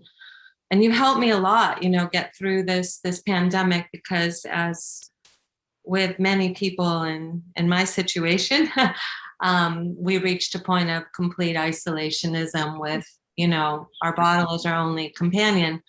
But what's challenging me now, as the mask mandates come down, I feel naked, and I have the opportunity to go out and be a part of this community that I just moved to right before COVID. And I'm still sort of acting like I'm in a cage. Yes, I yes, yeah. We're just animals. We're just animals, and we get conditioned. And you're going to have to step into your insecurity. You're going to have to step out of your comfort zone if, in fact, you want to. Yeah, well, I've applied to be a big sister through the Big Brother, Big Sister program. That's a key recommendation I would make, is get connected with an organization where you're going to help somebody. But wow, it sure is a lot of reconditioning. I mean, I still get up in the morning and make a cup of coffee and go back to bed like I have a hangover, but I don't have one. You know, it's well, but what do you? So you have to ask the question: how do I want to live, and what would that look like behaviorally? okay. Thank you. Yeah, and then another. And I'm not asking you to share unless you want to. So don't feel challenged by me at all. But take a look at your meditation practice. If you have one, what do you do? How do you do it? Is it effective? If you don't have one, do you want one? Because I think that in the morning after your coffee, like that's what I do, is I sit and I spend some time getting guidance from this interior spirit. And that helps me a lot kind of focus whether I'm going to stay home or go out. Thank you. Yeah. Yes, I seem to recall that you and I had a little bit of this conversation way back pre-step 1 when I came to that other workshop by accident, and it's still learning the discipline, which is patience. And I see the progress I've made, but it's sometimes still so I want everything to be different now, but it's decades of a lifestyle and conditioning that I'm having to change. Rather than think in terms of the decades, all you have is now. But you're right. It is a slow process. And I use this metaphor, you've heard me, dimmer switch versus light switch. Dimmer switch goes up a notch at a time. And I don't want to discourage you or anybody else, but my personal experience was I was a newcomer for 5 years. Yeah. Thank you. That's all I have. I appreciate it. I call it the thawing out period. So I think I have a couple questions, and some of it I think you might have answered already. What stood out really for me today was when in the beginning you mentioned that we may have this addiction and that addiction, and there might be another addiction underneath. And that's the first time I've said it as clearly as I said it today, and I was very aware of what I was doing, so go ahead. And it was, oh my goodness, that's what I'm going through the last 3 weeks. So I'm in OA, I'm overeater, and that's mainly managed, other than I had a minor break, and I realized that I get so resentful and I don't want to let it go. And behavior is not always kind as I wish to be. On the other hand, I also realized that I'm a workaholic. I'm such a workaholic that I go, and then the resentments build up because things don't go my way. And I'm like, okay, well, how many programs can I work at the same time? Yeah. You certainly need one program with the 12-step connection to the big book. If you have that, it probably will take care of everything. Although, for instance, you're in an eating program, it may be if you have alcohol or drug addiction that you need some type of formal fellowship that supports you in that experience. Or maybe workaholism, if that is an addiction that you say. There is Workaholics Anonymous program. Yeah. I went to WA, Workaholics Anonymous. I went to VA, Violence Anonymous. I'm like, and I resonated with both. Right. Well, my personal experience is that 10 years I went to Al-Anon. My wife's alcoholic. My daughter's alcoholic. One of my daughters is in Al-Anon. So I went to Al-Anon seeing, do I need, and I stayed there 6 months, going to a meeting twice a week and that kind of thing. But I really came to an awareness. Number one, they gave me a terrific education going to 2 meetings a week for 6 months. But I made the decision that no, I need to focus or refocus on my primary program and do the steps with my current discomfort. And that actually resolved it for me. Now, the information was important that I got from the other fellowship, but at least my judgment is I didn't need to be in that fellowship. I just needed to be more thorough with the 12-step in my own fellowship. So you have to sort of sort that out. Many people have 2 kinds of separate addictions, and they have 2 separate fellowships and 2 separate sponsors, unless they have a sponsor that has the combination. What I'm concerned about, I would be concerned, I have no rules, but I have some concern about somebody who would be in more than 2 fellowships and spending a lot of time dissipating their energies in DA and AA and NA and Al-Anon and CODA. And it's kind of like, yeah, no, there's an addiction problem there. Yes, exactly. Yeah. So you might need some information, workaholism, et cetera. And then how long has it been since you've done the steps 1 through 12? Actually, I've done them last year, all through, but now since I had a break and I also got burned out from caregiving, what I do, and I realized that my self-care was out the window and continues to be, and not getting enough sleep, which is my unmanageability. Well, number one, it's a primary focus that I do give in many of the events that I handle concerning sleep. I believe that most of our society is sleep deprived.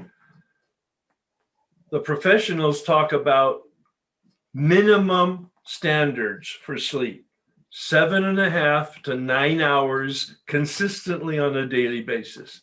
If you're not getting that, and you're probably not an exception, you or everybody else here, there may be exceptions, but the majority of people need 7.5 to 9. And if you're not getting it, you're sleep deprived, it will create tension in your life. It will create a depreciation in your quality of life, and you will compensate in some way. What I would suggest to you is, one, focus on that self-care. That's wonderful. But I mean, really find out what that means and do it for 3 to 6 months intentionally. Don't take on another thing like doing the steps again. I would not recommend that. I would recommend you revisit 10, 11, and 12 and make sure that you're embracing it with quality, with intention. I'm hesitant to use too many superlative words because I get a sense that you might be a perfectionist. Yes, you got it. So I would not, I don't want you to hold up a too rigid a standard for yourself. Okay. Yeah. Does that make sense? Yes. 10, 11, and 12, once you've done the steps as you did last year, that's where we live. And I would suggest 1 or 2 years in a complete intentional commitment to 10, 11, and 12 before you ever took on any more spiritual work. Mm-hmm. And if you don't have my book, Practicing the Here and Now, it might help you. It's about meditation. All right. It's about what? It cut off. Meditation. Meditation. Oh, yes. Okay. Yes. Okay.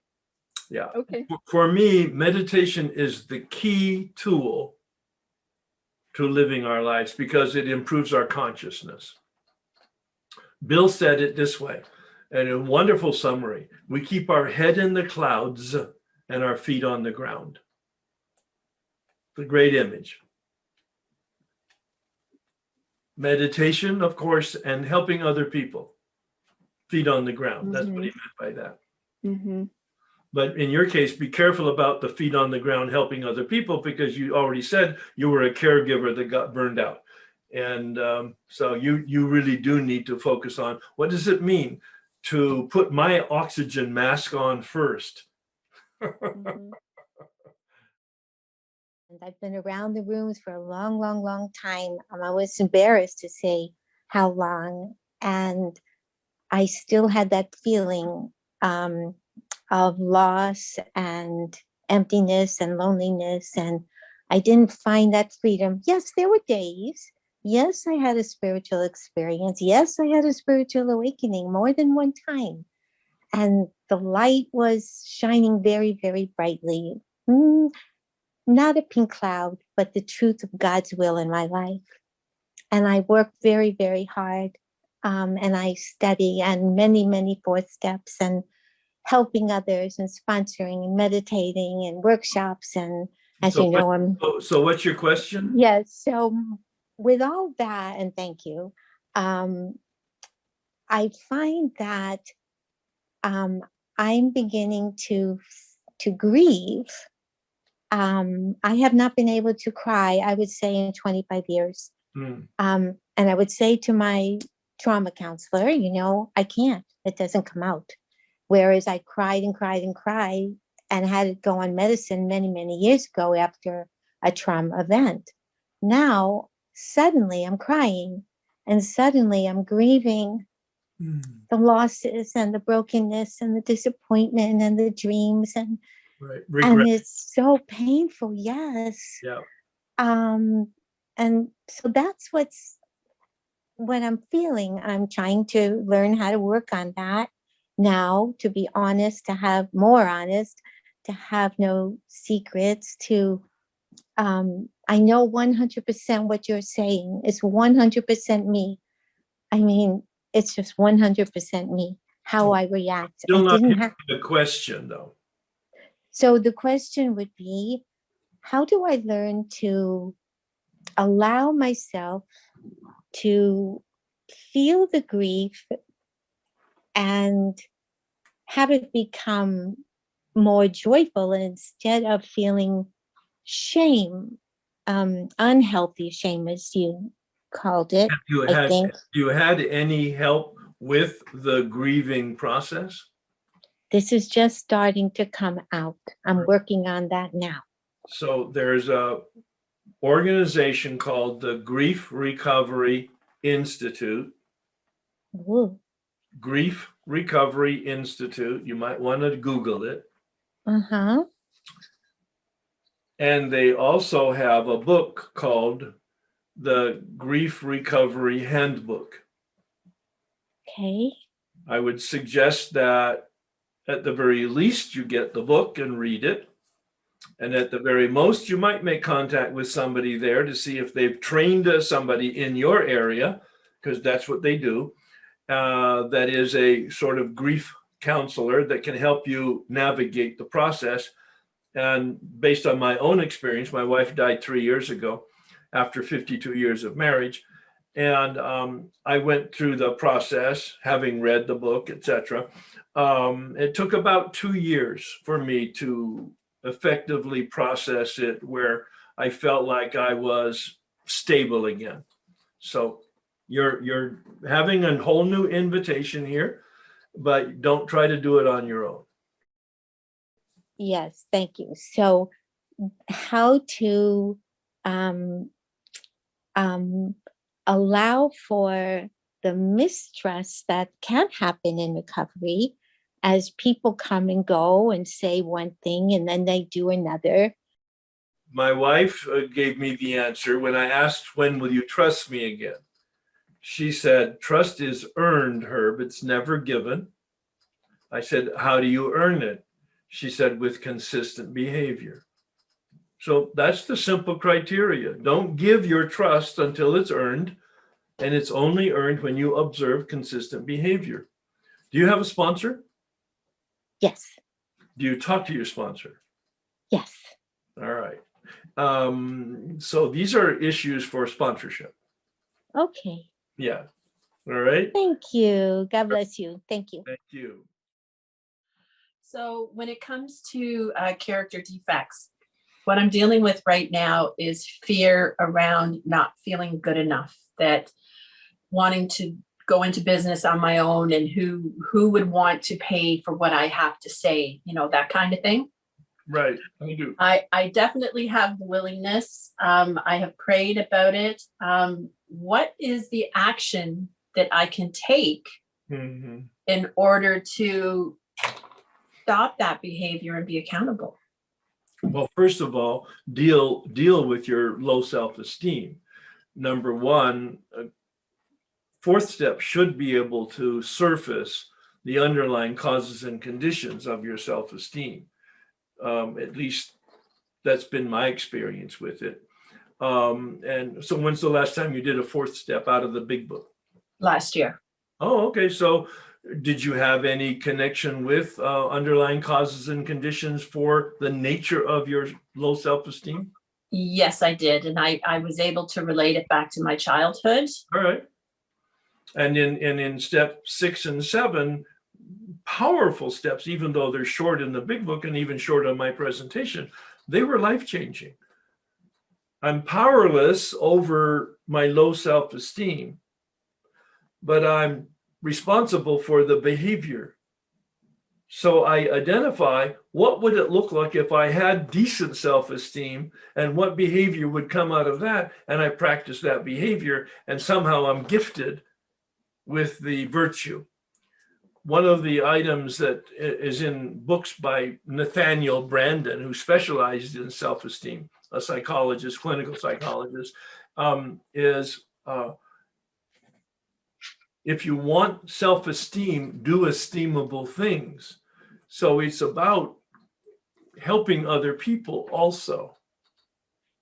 Number one, getting a sense of what would it look like your own behavior and begin attempting to act as if you had that virtue, even though you know it's a total fake. So fake it till you make it. Exactly. I'm right on the money with that. But also, you legitimately are looking around and attempting to help other people. You want this business, you said, and you have some talents, you said. I'm not going to ask you about any of that. I'm just going to trust your judgment. And I'm assuming you're talking to a sponsor about some of those things too. And that is, so what value is it going to be to people? That's a rhetorical. What value is it going to be to people? And then attempt to deliver that value and charge in a way that people will pay for it until you have credibility enough to raise your rates. But there you might need a business coach. Right. Okay. Thank you so much. Appreciate it. Well, we're so lucky these days to have so many resources, but you have to be careful because people who are unsuccessful will start talking about being a life coach. And I go, what? That's because you can't get a job. You're so incompetent. I mean, that was harsh, but I'm very skeptical about people who call themselves life coaches or business coaches. I want to know more about their lives. Do they have success or relationships? Do they have money in the bank? Do they have a successful way of managing their life and be happy with it? Because those are all questions about their own effectiveness, let alone trying to sell me something. Right. I'm finding that self-esteem is a lot like the onion. Oh, sure. you know, I can get there with some things, and I'm definitely making progress in other things. I'm doing things that I never thought I would have done before. And it's just like peeling that onion and getting down to the real heart of the matter. Be creative about exploring things that will help you. Right. Okay. Thank you. Wonderful question. Thank you. And that's where the set-aside prayer comes in. This is now to everybody. The set-aside prayer is like the key that unlocks the door to the room. Because we have these limits that we've built, or that in our environment has built for us, and we've accepted. And we don't even know. Somebody mentioned the COVID, and that she's been conditioned to be at home, and it's very difficult now to go outside. Yes, that's right. You know, elephants get trained as babies with a large rope tied to their leg. And when they're full adult elephants, because they've had this conditioning, all you need is a stake on a thin rope that's just laying flat on the ground. It's not even pegged in the ground. And the elephant is conditioned to stay still. Oh my God, we're just animals like that. So we need to take a deep breath and get some support, and in prayer, step outside the boundaries that we've built for ourselves. And I'm so glad that you mentioned that. Stretch goals. This is one of the things that has motivated me to step outside of the boundary.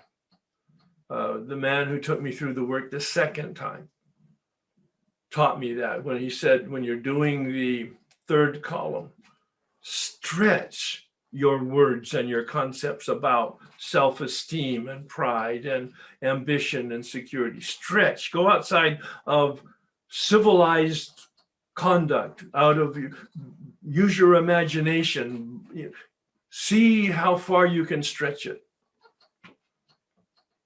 Be very unconventional. Not that you behave that way, but that you stretch it in your imagination and in your writing and in your conversation. Yeah. So one of the thoughts that I made a note on as we were having our dialogue is we're free to do anything we want, but there are consequences. And we have to live, we will suffer or enjoy the consequences of our behavior. So we have free will. We can do anything. We can commit murder, but there will be consequences.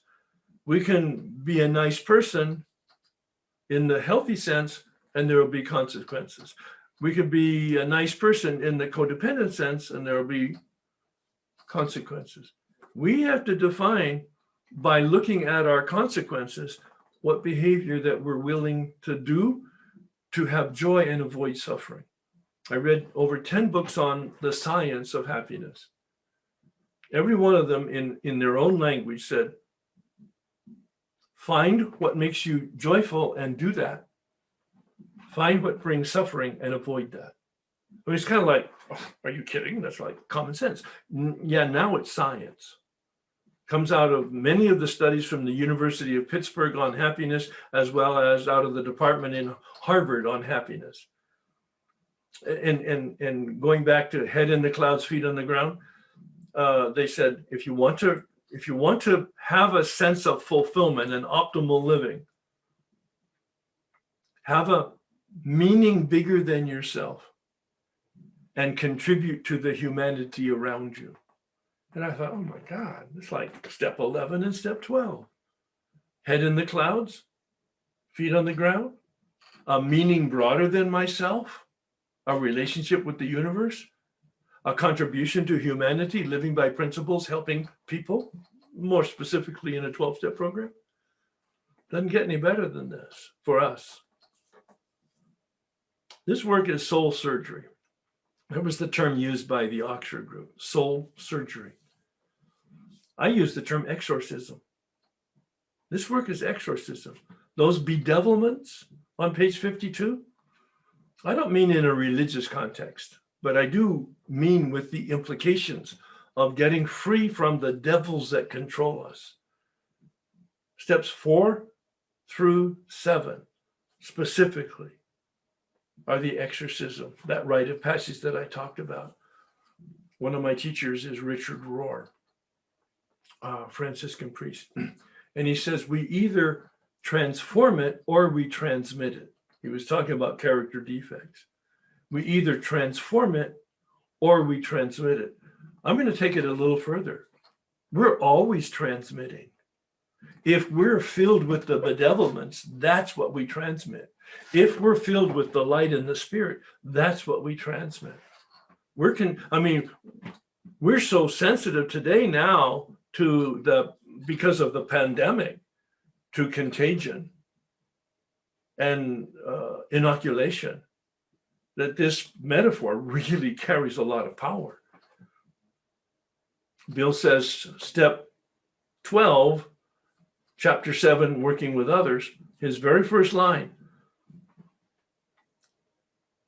working with another alcoholic, intensive work with another alcoholic is the immunization, the inoculation.